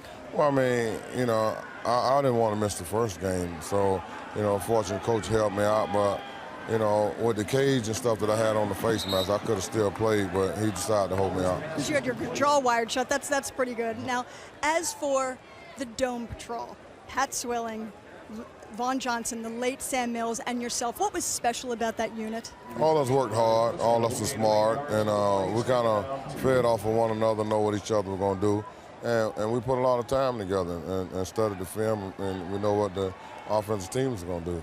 All right, Ricky, thanks very much. We appreciate it. And Al, you were just talking about Wade Phillips being his linebacker coach. Well, Wade Phillips said that Anthony Spencer is like Ricky Jackson, pretty high praise. Yeah, Anthony Spencer really coming on. And the funny thing about Spencer, Anthony Spencer, much like no foul Jackson, on the play, makes it third down.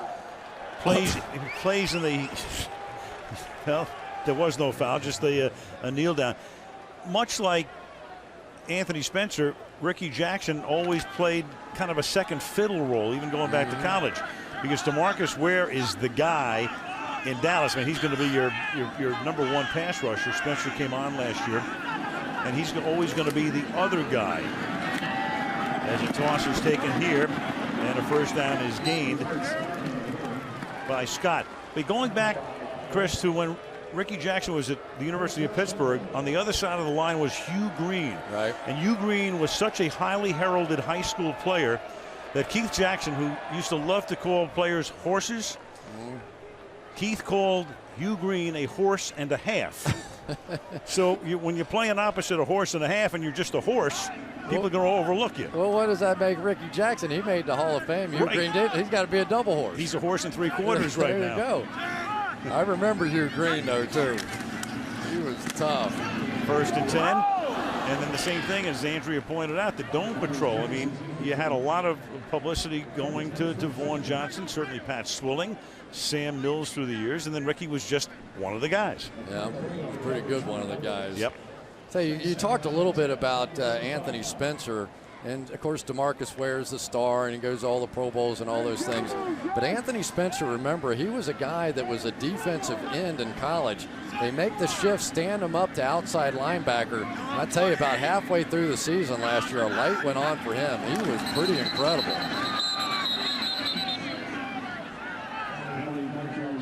And one of the reasons, let me get the call. Neutral zone infraction. Defense number 53. 5-yard penalty. Remains second down.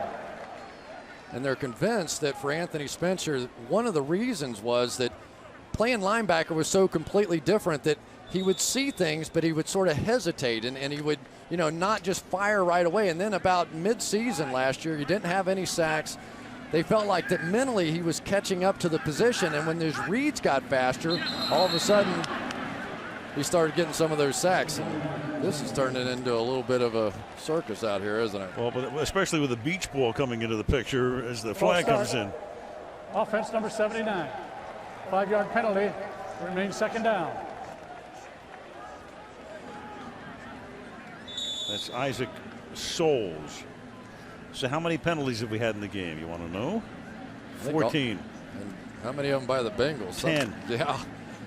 This has not been what Marvin Lewis was looking for. There's so many young players. Your starters only play maybe one drive, and even they didn't really have any success.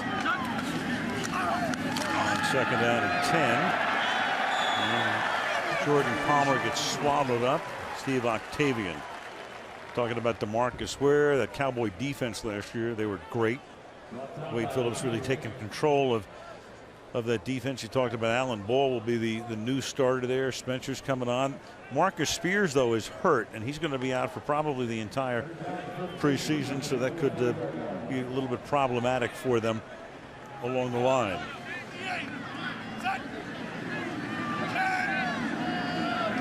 Third and 15. And Palmer's throw is caught by Jerome Simpson. Stays in bounds at the 34-yard line. A lot of speed in this matchup. Simpson, a former #2 draft pick of the Bengals, who has one career catch, has been a major disappointment working against Teddy Williams and that 9.9 speed of his. But it was third down and 20, and they got 10, so Teddy's going to give him that one. Huber to punt. Jamar Wall, a rookie from Texas Tech, is back to return it. Moving over to field it. Ill-advised move because running right into him. Maurice Purify, number 14. Dick LeBeau, the new Hall of Famer. Great defensive back, tremendous defensive coordinator. We'll hear from him when we come back.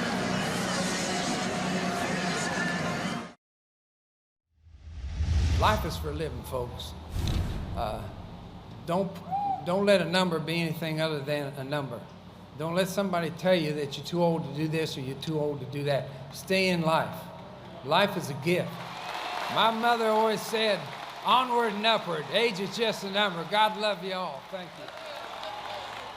Dick LeBeau and most of the Pittsburgh Steelers made the trek across the Ohio-Pennsylvania border to be here last night when he was inducted. Herb Donaldson, the ball carrier there. Dick LeBeau down on the field with Andrea. Well, Al, when Dick LeBeau retired, he had 62 interceptions, third all time, but he waited 38 years to be inducted. What's this weekend been like for you? Well, it's been wonderful. It's a lifetime dream, and it's just proof that sometimes dreams come true. Now, tell the truth here. What have you preferred, playing or coaching?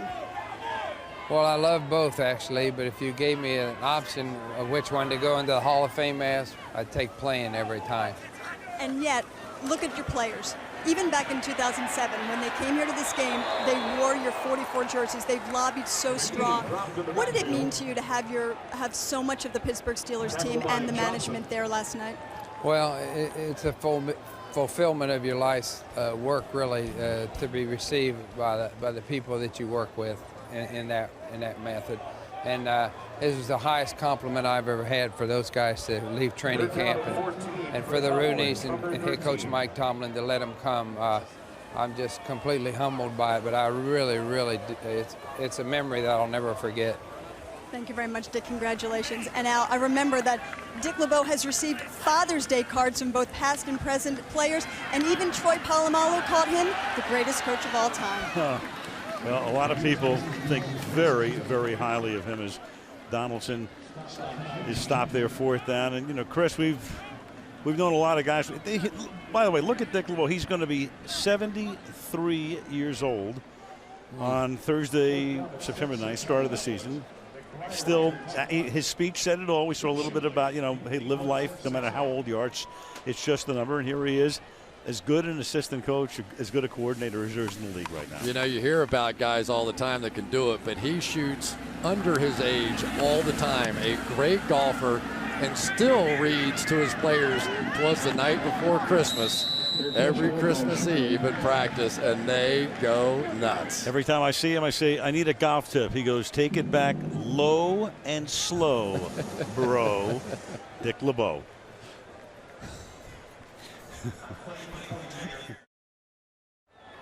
And back to Canton, Ohio we come with 4:18 remaining in the third quarter. 9-0 Dallas. Cincinnati has the ball at its own 31, and Jordan Palmer hands the ball off to Cordero Eason. And mostly, you know, Owens signs with Cincinnati. St. Louis looked at him, maybe a couple of other teams as well. 1 year, $2 million, so they get him fairly cheaply, but there are the incentives. So you have a $333,000 bonus for reaching all of the following plateaus. So it's an incentive-laden contract. But the one thing that strikes us, Chris, is the fact that now you're putting a guy in a position where he has to start thinking about himself at a certain point in the season.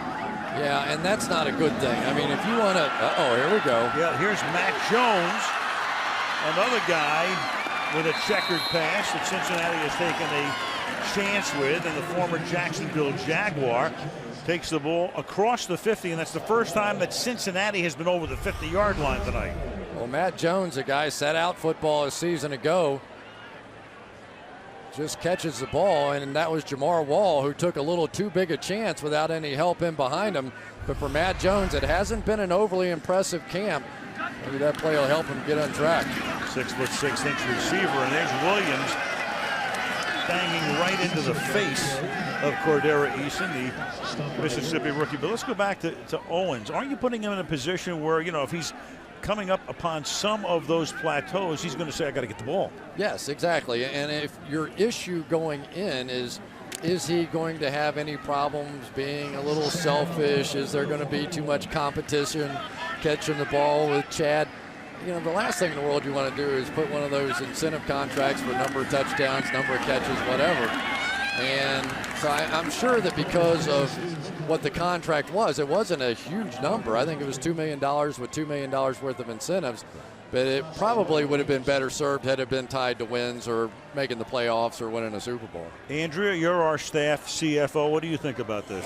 Well, I'll tell you, I spoke to Marvin Lewis about this before the game, and he made it clear to me that they don't normally do contracts like that. But I pressed him over and over again. He said he was not concerned about Terrell Owens just trying to get the numbers. He said that the fact that he's got the opportunity to earn, to have to get those numbers, that he was willing to do the dirty work to get those numbers, moving around in a bunch of different spots as a receiver, gave him no concerns. As Marvin told me, it's a play-for-pay league. Well, that's, I think, something that you can say on August the 8th, but I'm not sure you can say that on December the 12th. Well, the only thing that I would say about that is in Buffalo, he did a pretty nice job of keeping it together. And I watched a lot of that Buffalo tape getting ready for this game. And that was not the most exciting offense in the world last year, and it would have been very easy for him to really get frustrated, take it out on some of those young quarterbacks, but he really didn't. So I think the Bengals had a little confidence that maybe they could take a little bit more of a chance with him this time around than maybe what you would have done after Dallas or San Francisco or Philadelphia. So the feeling is that they hope they get the good Terrell. We'll see. There's Mike Brown, the president, the owner of the Cincinnati Bengals, and one of the few owners, Jerry Jones, would be another who is intimately involved in all of the player personnel moves. 2nd and 7, and they keep feeding Eason. And Eason gets bumped out of bounds, and we have a penalty.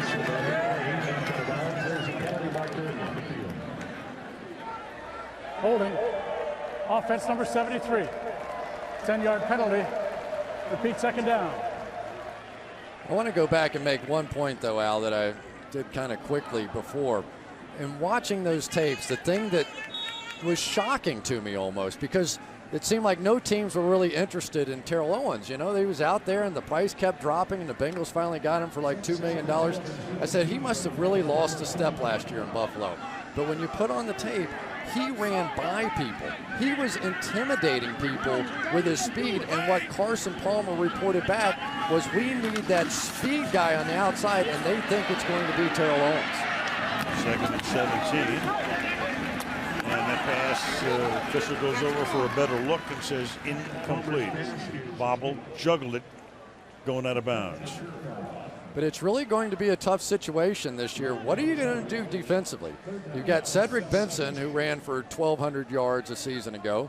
You've got Chad on one side, T.O. on the other. And we haven't even talked about Jermaine Gresham, the #1 tight end out of Oklahoma a season ago.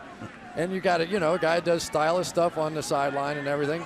But this big guy is the weapon that Marvin Lewis says he's dreamed of having. He'd been trying to draft a complete tight end like Gresham for a long time, and he finally got him. And once more incomplete. So the Bengals are able to cross the 50-yard line and then bog down there. And the team tonight with a total of 131 yards and 3.1 yards per play. That won't get you many points, and it's gotten them none so far. There's Gresham out of Oklahoma, played there with Sam Bradford. And through the years, tight end has been a major problem for the Bengals. It's going all the way back to, what, Rodney Holman? Dan Ross was a great one way back. Yep. 4th and 17, they'll go for it, and they're going to pick up the first down. On a 4th and 17, that is Chase Kaufman. Speaking of tight ends, second-year man out of Missouri who got hurt last year. They drafted him, hoping that he would solve the tight end woes. 21-yard gain, and that's going to take us to the end of the quarter. Lots to talk about in the fourth quarter. A lot going on around the NFL, as you know. That's the end of the third quarter. The Cowboys leading the Bengals by a score of 9-0. We'll talk about Brett Favre. Everybody talks about Brett Favre. Talk about Hainsworth and a few other things when we come back after these words from your local station. Fourth quarter, Canton, Ohio.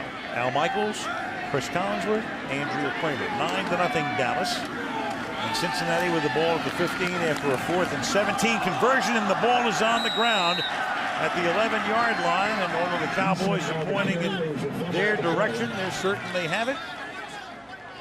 Waiting for one of the striped shirts, and there it is as the umpire signals Dallas recovery on a fumble by Cordera Eason.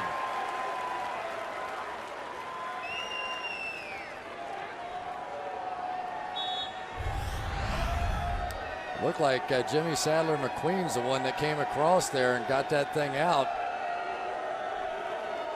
And for a young man trying to make a football team, fumbling on a tough night when your offense has been really challenged, once you get inside the 15-yard line, is not a good way.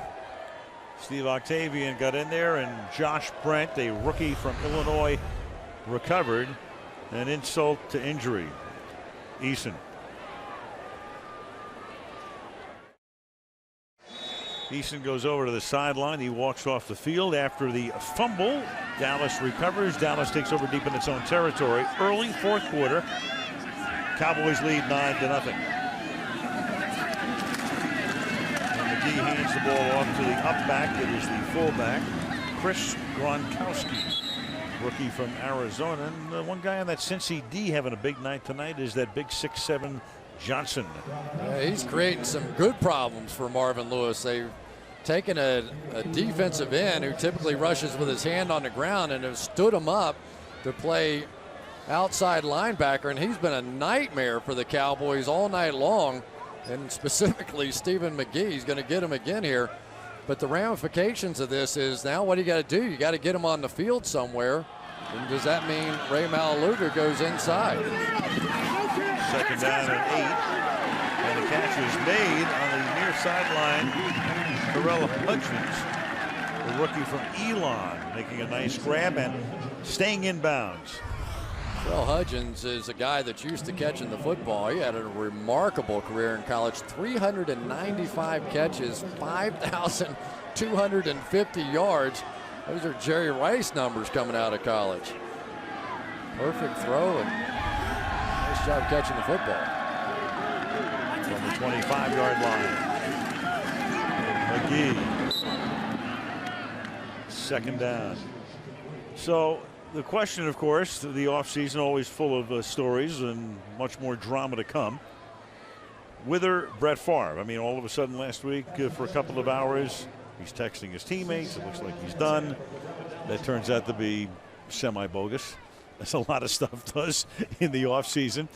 So here we are. So what does it do? It comes down to the ankle, I guess, right? Can he play on that ankle? Yeah, well, here's one of the toughest guys that's ever played the quarterback position ever, never misses a game, and I'm sure he doesn't want to be remembered as a guy that can't play if, in fact, the ankle is an issue. But, you know, we've just seen Brett do his Lazarus act so many times in the past, you just tend to think that somehow, some way, eventually he will come back and take one more shot, because that was one heck of a football team they had last year. And but for the ankle injury in the game against the Saints, remember, they turned it over 5 times down there in that game and still had a chance to win it at the end. And maybe if Brett doesn't sprain his ankle in that game or hurt his ankle, they might have gone on and won the Super Bowl. They could have, and that might have maybe he would have retired then. Right. I just don't think, you don't want to go out with that being your last pass and that being your last game, as was the case, remember, in 07 when it looked like he was going to retire from the Green Bay Packers after they were upset by the Giants at Lambeau Field. And that catch is made here by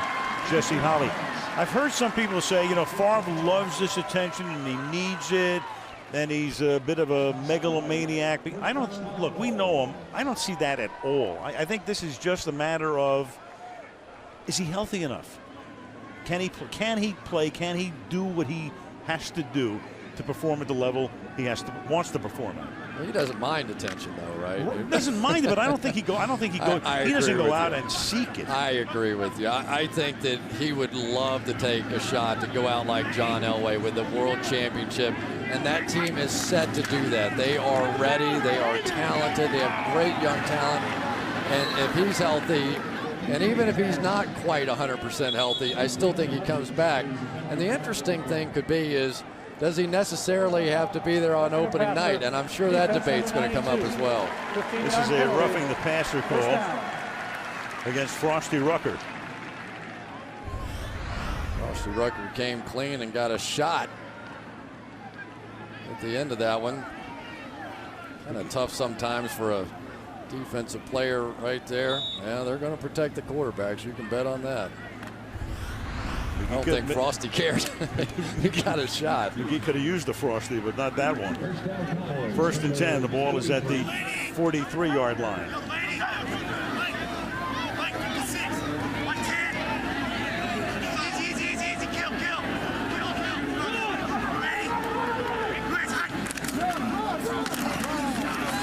Ball is handed off to Miller.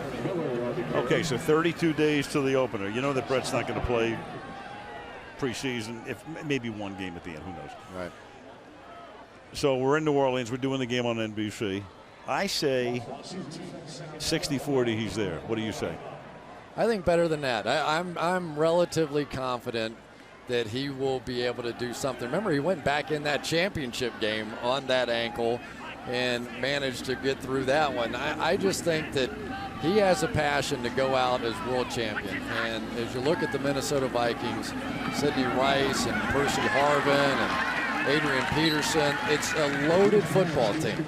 And they have a great opportunity to do it. And if Brett's playing, they're one of the favorites. And if he's not, they're probably more 5th, 6th pick in the NFC.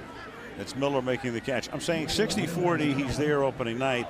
But I'm also going to then say 85-15, he's there at some point during the season. So what I'm saying here is that if he's not healthy enough for opening night, that doesn't mean he necessarily has to retire.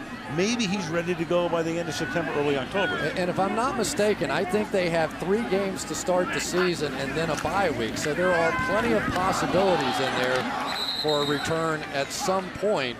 But if Brett's sitting there in Minnesota and they're getting ready for opening night, in my wildest imagination, I can't create a scenario where he's not saying, you know what, Chili, I got this. I'm good. Let's go.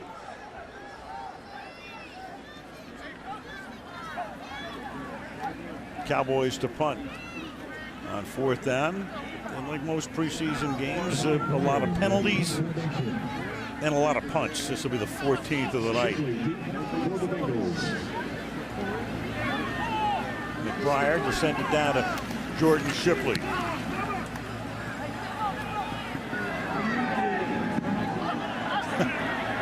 Can he bat it back into the field of play is the question. And he can. Emmanuel Johnson able to bat the ball before it gets into the end zone. Nice play. Andrea talks with Tony Romo when we come back. Volleyball move.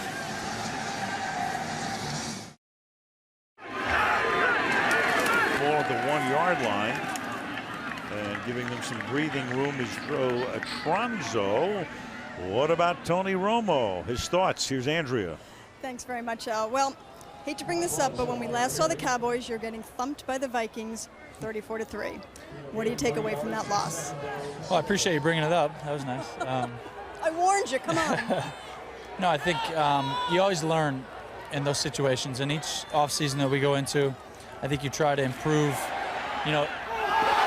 Yes. Hold on, back to Al. Okay, and Tony says yes, he can spot it from the sideline right there.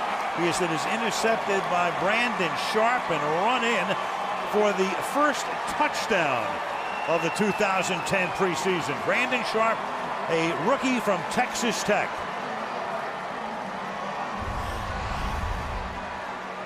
Brandon Sharp's going to just drop back into this zone right here. Looked like he was going to rush for a minute and then falls back underneath the route. And so for the second time tonight, Jordan Palmer gets surprised by a dropping linebacker. And this one goes the other way. Pretty impressive showing tonight by these Cowboys young linebackers. Of course, we all know that their veteran ones are pretty good, but they've been making plays all over the field. Talk about Ware and Spencer and Brooking, and then we're seeing all these other young guys come along. There was Dave Campo working with the defense now. 3 years back at the beginning of the decade, the head coach of the team. Beal's extra point, he's just good again. It's going to make every kick an adventure. 16-0. Back to Andrea. All right, so back to what you were talking about, what you learned from the Vikings loss in the playoffs. Well, I think what I was saying is just that we all learn from those situations, and you gotta use it as a teaching tool, as a unit and individually. And there's some mental toughness involved with the team overcoming a difficult situation like that, and I think we've learned a lot.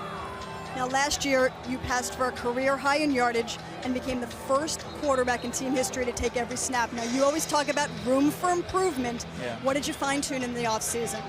Well, for me, one of the most enjoyable aspects of sports in general really is really attacking something that was a weakness or something that you may not have been as good as somebody else in the league, per se, and try and get better to the point where you feel as that's a strength the next year. And every year I feel as though there's something I'm developing, and I don't want to go into detail with it, but I got something I'm pretty excited about. All right. Des Bryant, there's been a lot of hype about him. What are your initial impressions of your rookie wide receiver? He's done good. He's a hard-working kid. He's definitely got some ability, and he's got really good hands, and he understands, space and where to be, and so he's got a bright future. And I suspect he'll be ready to go when we first start the season. And what kind of factor do you think he can be this season? Well, he's a rookie, so there's always, you have to wait and see. He got off to a good start in training camp. Like I said, he was in good shape, he's working hard, and he's definitely going to provide us with some depth at that position for sure. Now, Jerry Jones has made no bones about the fact that he'd like to see his team playing in its home stadium in the Super Bowl. And, of course, we heard you say we'll see you in Dallas at the Super Bowl. How do you manage the expectations and the pressures? Well, you don't manage them. You have to get better today. And, all that stuff in January, February is just, fluff. It's meaningless right now. It's strictly about us coming out here and trying to find a way to get in the end zone and get a stop. And I think that you stack those days together as far as getting better and improving. And give yourself and your team a great chance to be there at the end. All right, Al and Chris spent a lot of time talking about Brett Favre. Will he or won't he? You grew up in Wisconsin, big fan of his back then. What do you think he's going to do? Well, I don't pretend to know what Brett's thinking, but, I would assume that he'll be coming back. It's a great opportunity, I think.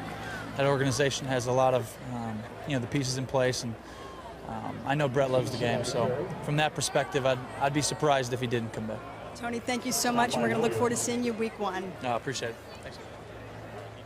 All right, thank you, Andrea. We will see Tony week 1 because that's our first Sunday night game. When Dallas goes to Washington, and Washington begins the Mike Shanahan and Donovan McNabb era. So a lot of changes in the NFC East with the other 3 teams, apart from the Dallas Cowboys, who stayed pretty simple. Matt Jones making the catch here. I tell you, Matt Jones had a pretty good showing here. He's a guy that they talked about him in practice, and when you watch him run, it's like a slow motion tape or something. I mean, it's like this. And he comes off the ball, and his legs are so long that he just doesn't look very quick or very sudden. So they're trying to quicken him up, and I don't know that they could ever do that. But this is a guy that ran like a 4.3 something at the combine. He was a quarterback in college, and he has a big, wide catching radius. And as we saw in Jacksonville with him, you get it close, he'll grab it. And that's knocked down at the line of scrimmage. Let me ask you one question about the Bengals. There's Marcus Dixon knocking it down. I mean, you know, you live there, you played for him, you understand the operation. I can understand the Raiders. I mean, the Raiders have always been the Mavericks, and they sign a lot of guys with checkered histories, and, you know, they've gotten away with some of them.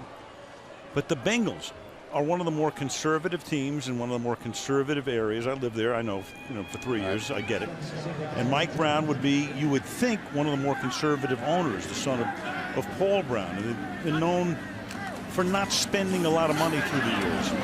And then over the years, as the catch is made here by Cosby, they have taken more chances, and of course it's become an embarrassment through the years because they lead the league in police blotter appearances. So explain to me the dynamic of all of those things, and then they take a chance on almost everybody, including Matt Jones, Pac-Man Jones, and all of the rest.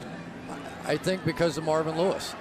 I really think that Mike Brown believes that Marvin Lewis has the ability to transform some of these guys into good NFL players that can be turned around off the field as well. So that really has been the reason. And Marvin's, you know, he's been able to fix a few, and every once in a while one goes the other way too. But when you first talk about Marvin Lewis, he said, when I got to Cincinnati, we did not have enough talent, so we had to take some chances on guys.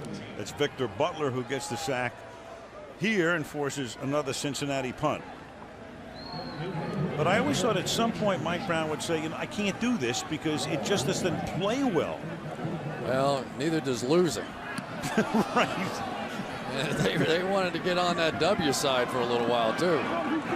That's a punt that was almost fielded, and then they let it go into the end zone. So back to the 20. That's where the next drive will begin.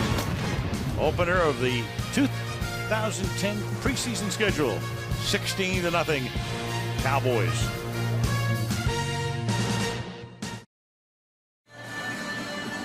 New Cowboy quarterback is a rookie out of Eastern Washington. Number 10 is Matt Nichols, 6'2", 222, and it's a relatively inauspicious NFL debut, but he makes a little something out of it. As Lonnie Miller, a rookie from Fresno State, makes the catch, gain of 2. Hey, if you're the fourth-string quarterback, if it goes on the ground, you're picking it up and throwing it. You're not getting many chances. And this is a guy that's used to throwing the ball. He had over 1,000 passes in college, so he's comfortable back there. Kind of a bright guy, knows what he's doing. Take your shot, big guy. Second down at 8.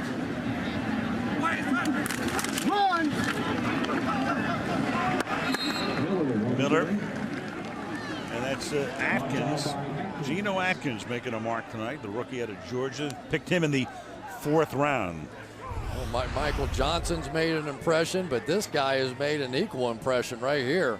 He has been too quick, comes off the double team there, and makes the play in the backfield. They were impressed, but you never know. You know, guys show in training camp, and they go, oh, man, he looks pretty good. And then sometimes the bright lights come on, and they disappear. Well, Geno Atkins and Michael Johnson, they didn't disappear tonight. Paul Brown used to say, you play like you practice, son, and those two guys have. 3rd and 11. And Nichols buying time, and then is able to complete the pass to Scott Sicko, but short of the first down. Nichols out of Eastern Washington. John Kitna, who played his college ball at Central Washington. My longtime statistician, George Hill, from the state of Washington. Eastern Washington, that's in the Palouse, right, George? It is. Got to get a Palouse mention at least once a year. No question. Jordan Shipley going back, and if he could win a job as a punt returner, it would certainly add to his resume in Cincinnati. Matt McBriar to the 33-yard line. And Shipley dropped at that spot by Jesse Holley. 4.5 to go in the Hall of Fame game. 16-zip Dallas. Bengals have generated nothing offensively tonight. And the younger Palmer throws here for a first down. That is Dez Briscoe. Well, you want to see a little double. Jordan and Carson. Check that one out. I mean, that's dead on, isn't it? You switch numbers, and I'm not sure I could tell the difference right there. Maybe shave that little semi-mustache and beard. About a 4 or 5 year difference between the brothers. I think the defenses could tell the difference. Yeah. Film doesn't lie. Now, Albert Hainsworth. Going to talk about him for a second. You all know about Hainsworth. Left Tennessee. Washington signed him to a humongous contract. Didn't play well last year. Upset with a change in the defensive scheme in Washington after Mike Shanahan takes over and Jim Haslett comes in to run the defense. Doesn't report for very much off-season duty. Then comes to camp and Mike runs him through a bunch of conditioning tests, which he doesn't pass as Jones makes the catch. Fella goes down along the sideline, but he's all right. And then finally he passed the conditioning test. Now his knee hurts him again. What do you think? What do you make of all this? Think he really passed it? Now, you and I both know Mike Shanahan. He was my offensive coordinator at the University of Florida. He brought Albert out there, 6 a.m. to try that conditioning test one more time, just the two of them, and maybe he gave him that friendly watch. A big guy like that, you got to get him back on the field at some point. They're asking him, maybe he made a settlement. Listen, you play nose tackle, and we'll figure out a way to get around this conditioning test. But now, I mean, with a situation and that pass caught along the sidelines, and that's Matt Jones making another nice play. But sooner or later, Wither Hainsworth in the 3-4. Well, Wade, do you really need to do that? Yeah, Wade's even looked disgusted himself. Yeah, Wade does a very half-hearted kind of like 16-0. 16-0. I'm kind of trying. I wouldn't mind getting on the plane, and we'll go back to Dallas. Dallas is challenging ruling on the field. Right. Of a completed pass. Dave Campo was right there to signal no. And the chances are that this is going to be overturned. Only 1 foot in. Was the back foot on the ground, though, when the catch was made? I don't believe so. You and I can't help ourselves, can we? We're gonna milk this one for all it's worth there. We're milking everything. Fourth quarter preseason, you got the whole cow there you to go. milk. Put on the ground. Yep, it was off the ground. You're right, as usual. Only right about 16% of the time these days. Government work.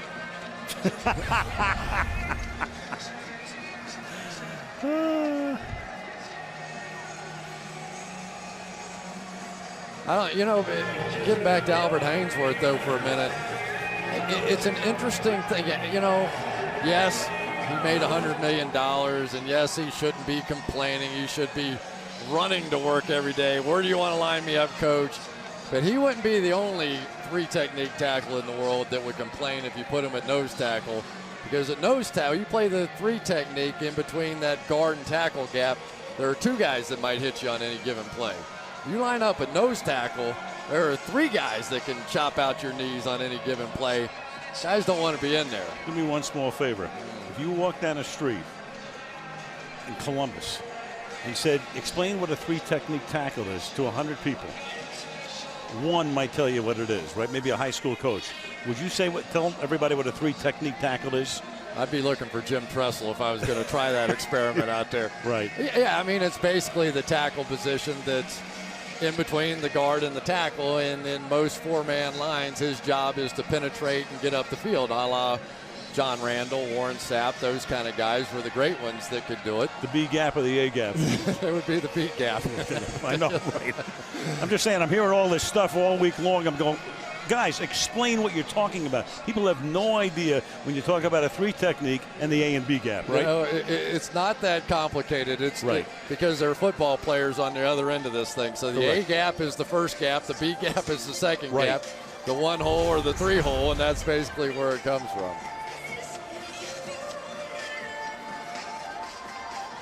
Everybody's going to check out their equipment here. A little instant replay is going to try, and Dave Campo's into it. He doesn't want to give up any more on his defensive backs. I'll tell you what, Dave Campo's done a heck of a job with this secondary. They are talented. What he did with Mike Jenkins and turning him around. Orlando Scandrick's getting better. After review, the receiver did not have 2 feet in bounds when he made control of the ball. Therefore, it is an incomplete pass. Makes it 4th down and 11. Cincinnati ball. Like we didn't know? Dallas is not charged with a timeout. That was funny though, watching Wade sort of disgustedly throwing it like, oh, I can't. This is like kicking the extra point to send this to overtime. Well, you got Campo saying he's out. You got Wade knowing he's out. You got Wade taking the challenge flag out because it's, you know, it's what you do. And then you're thinking to yourself, oh no, wait a minute. It's 16-0. It's the 4th quarter. As Shania Twain would say, whatever.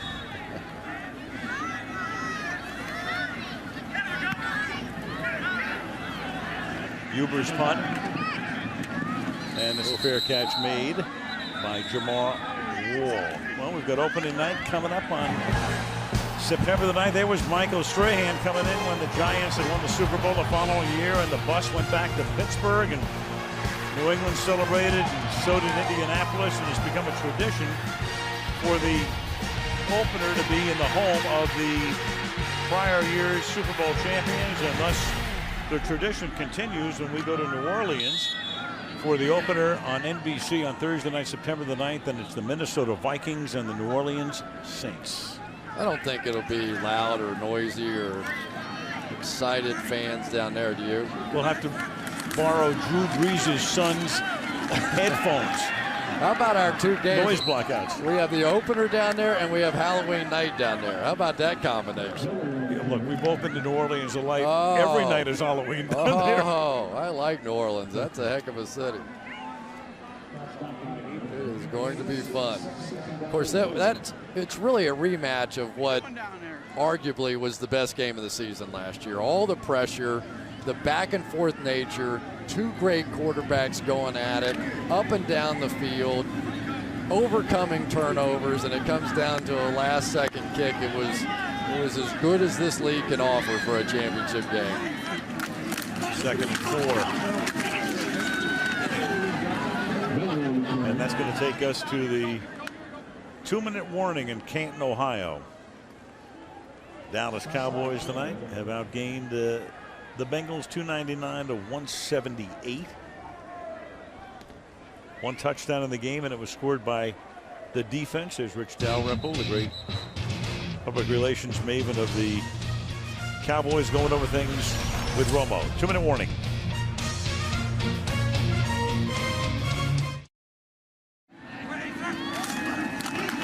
Third and 1, and that's a nice defensive play right there as Sims, Pat Sims, third-year man out of Auburn, crashes into Lanye Miller.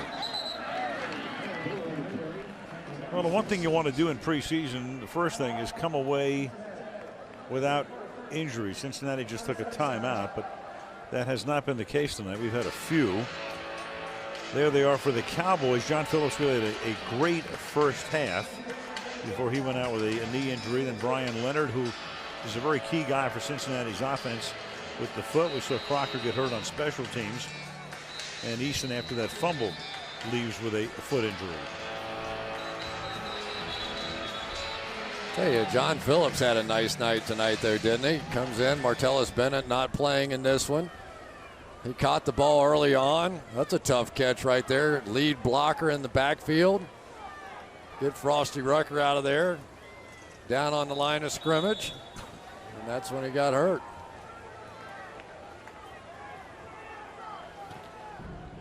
important part of this offense, though. And McBriar's boot. 35-yard line. Shipley.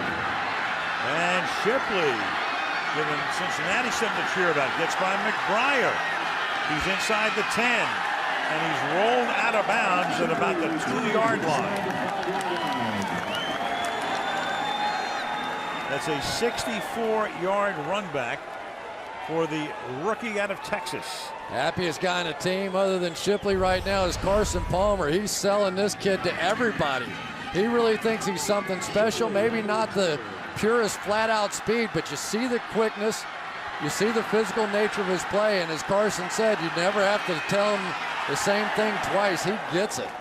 I really think that you're going to see Jordan Shipley getting a lot of playing time this season, especially if Antonio Bryant can't come back from that knee injury.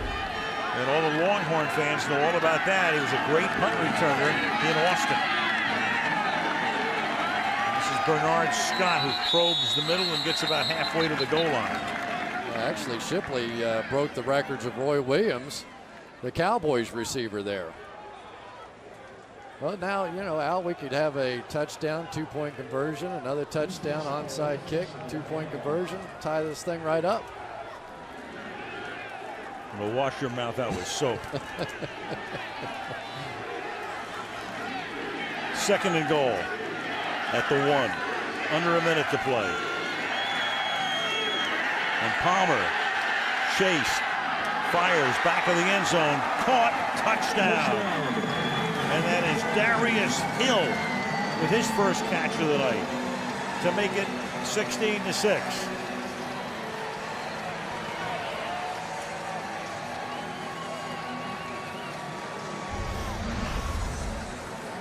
Right here, going to come all the way across the field. Jordan Palmer just going to buy a little time. Did a nice job evading Victor Butler. Darius Hill's got one that he's going to remember for a while. I don't understand. Not going to go for 2. What they're lining up to kick an extra point. You know what? At this point, it may be more important for him to see Dave Rayner kick than to try and win the game. That I can't believe. Well, I think he's seen enough of Dave Rayner kick. He just barely makes the extra point. Well, the Bengals, they called that timeout before the 4th down play to save time. I think Marvin feels the same way about overtime that you do. He may, in preseason especially. I think Marvin may have seen enough tonight too. Right, I never understood overtime in preseason. 2 weeks, we have one more preseason game. A lot of storylines around this one. We go to San Francisco in 2 weeks, where the 49ers, under Mike Singletary, an emerging team, play the Vikings. And by that point, a fortnight from now, we're going to know a lot more about the Brett Favre situation, so his name may come up during the telecast. It may. I would think that's kind of move day, isn't it? I mean, if he's going to come back and play in that opener, that's about the time he would have to sort of wander in. I don't think he'll play in that preseason game. Maybe he will. But that would be about decision-making time for the opener. And that'll be our final preseason game before we start the regular season on the 9th. Boy, I tell you, these Cowboys players got some rough haircuts from the veteran. That's Sam Young, who, I believe that's the young man from Notre Dame. There's Will Parker.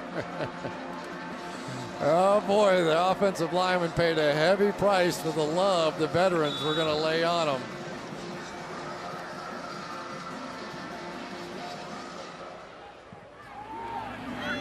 I'd rather carry somebody's shoulder pads. Jamar Wall. But you know, the worst one that I saw over the weekend, the old Gator quarterback, Tim Tebow, that one was not good. Yeah. There's a haircut for you. They're not going to touch his hair. Somebody would pay a heavy price for that. Well, he and Kyle Orton, and there he is, the Gator legend. Oh boy, there's female football fans all over the country cringing on that one. The heartthrob. Looking for a cameo in Monk. Got to take it, though, as a rookie. You better be willing to stand there and take it. Got me singing plenty of nights. Although Kenny Riley, remember Kenny Riley? Sure. Kenny Riley, Defensive the back. Rattler, great defensive back. His line was, Chris, whatever you do, when they get you to sing, you had to stand up on a chair and sing and all that kind of stuff. The key to it is you got to act like you love it. Like this is the greatest thing that ever happened. If you get embarrassed, they'll get you up there every night. Go up there and act like you're, ready to sing before the world, and they'll never ask you to do it again. Did you ever sing anything from the album? You can tune a piano, but you can't tune a fish. What I had left. I'm going to take you to the REO Speedwagon concert next week. Can't wait. And then Jay and the Americans the week after. That's the end of the Hall of Fame game. 16-7, the Dallas Cowboys knock off the Cincinnati Bengals. And in 2 weeks, San Francisco's the site, 49ers in the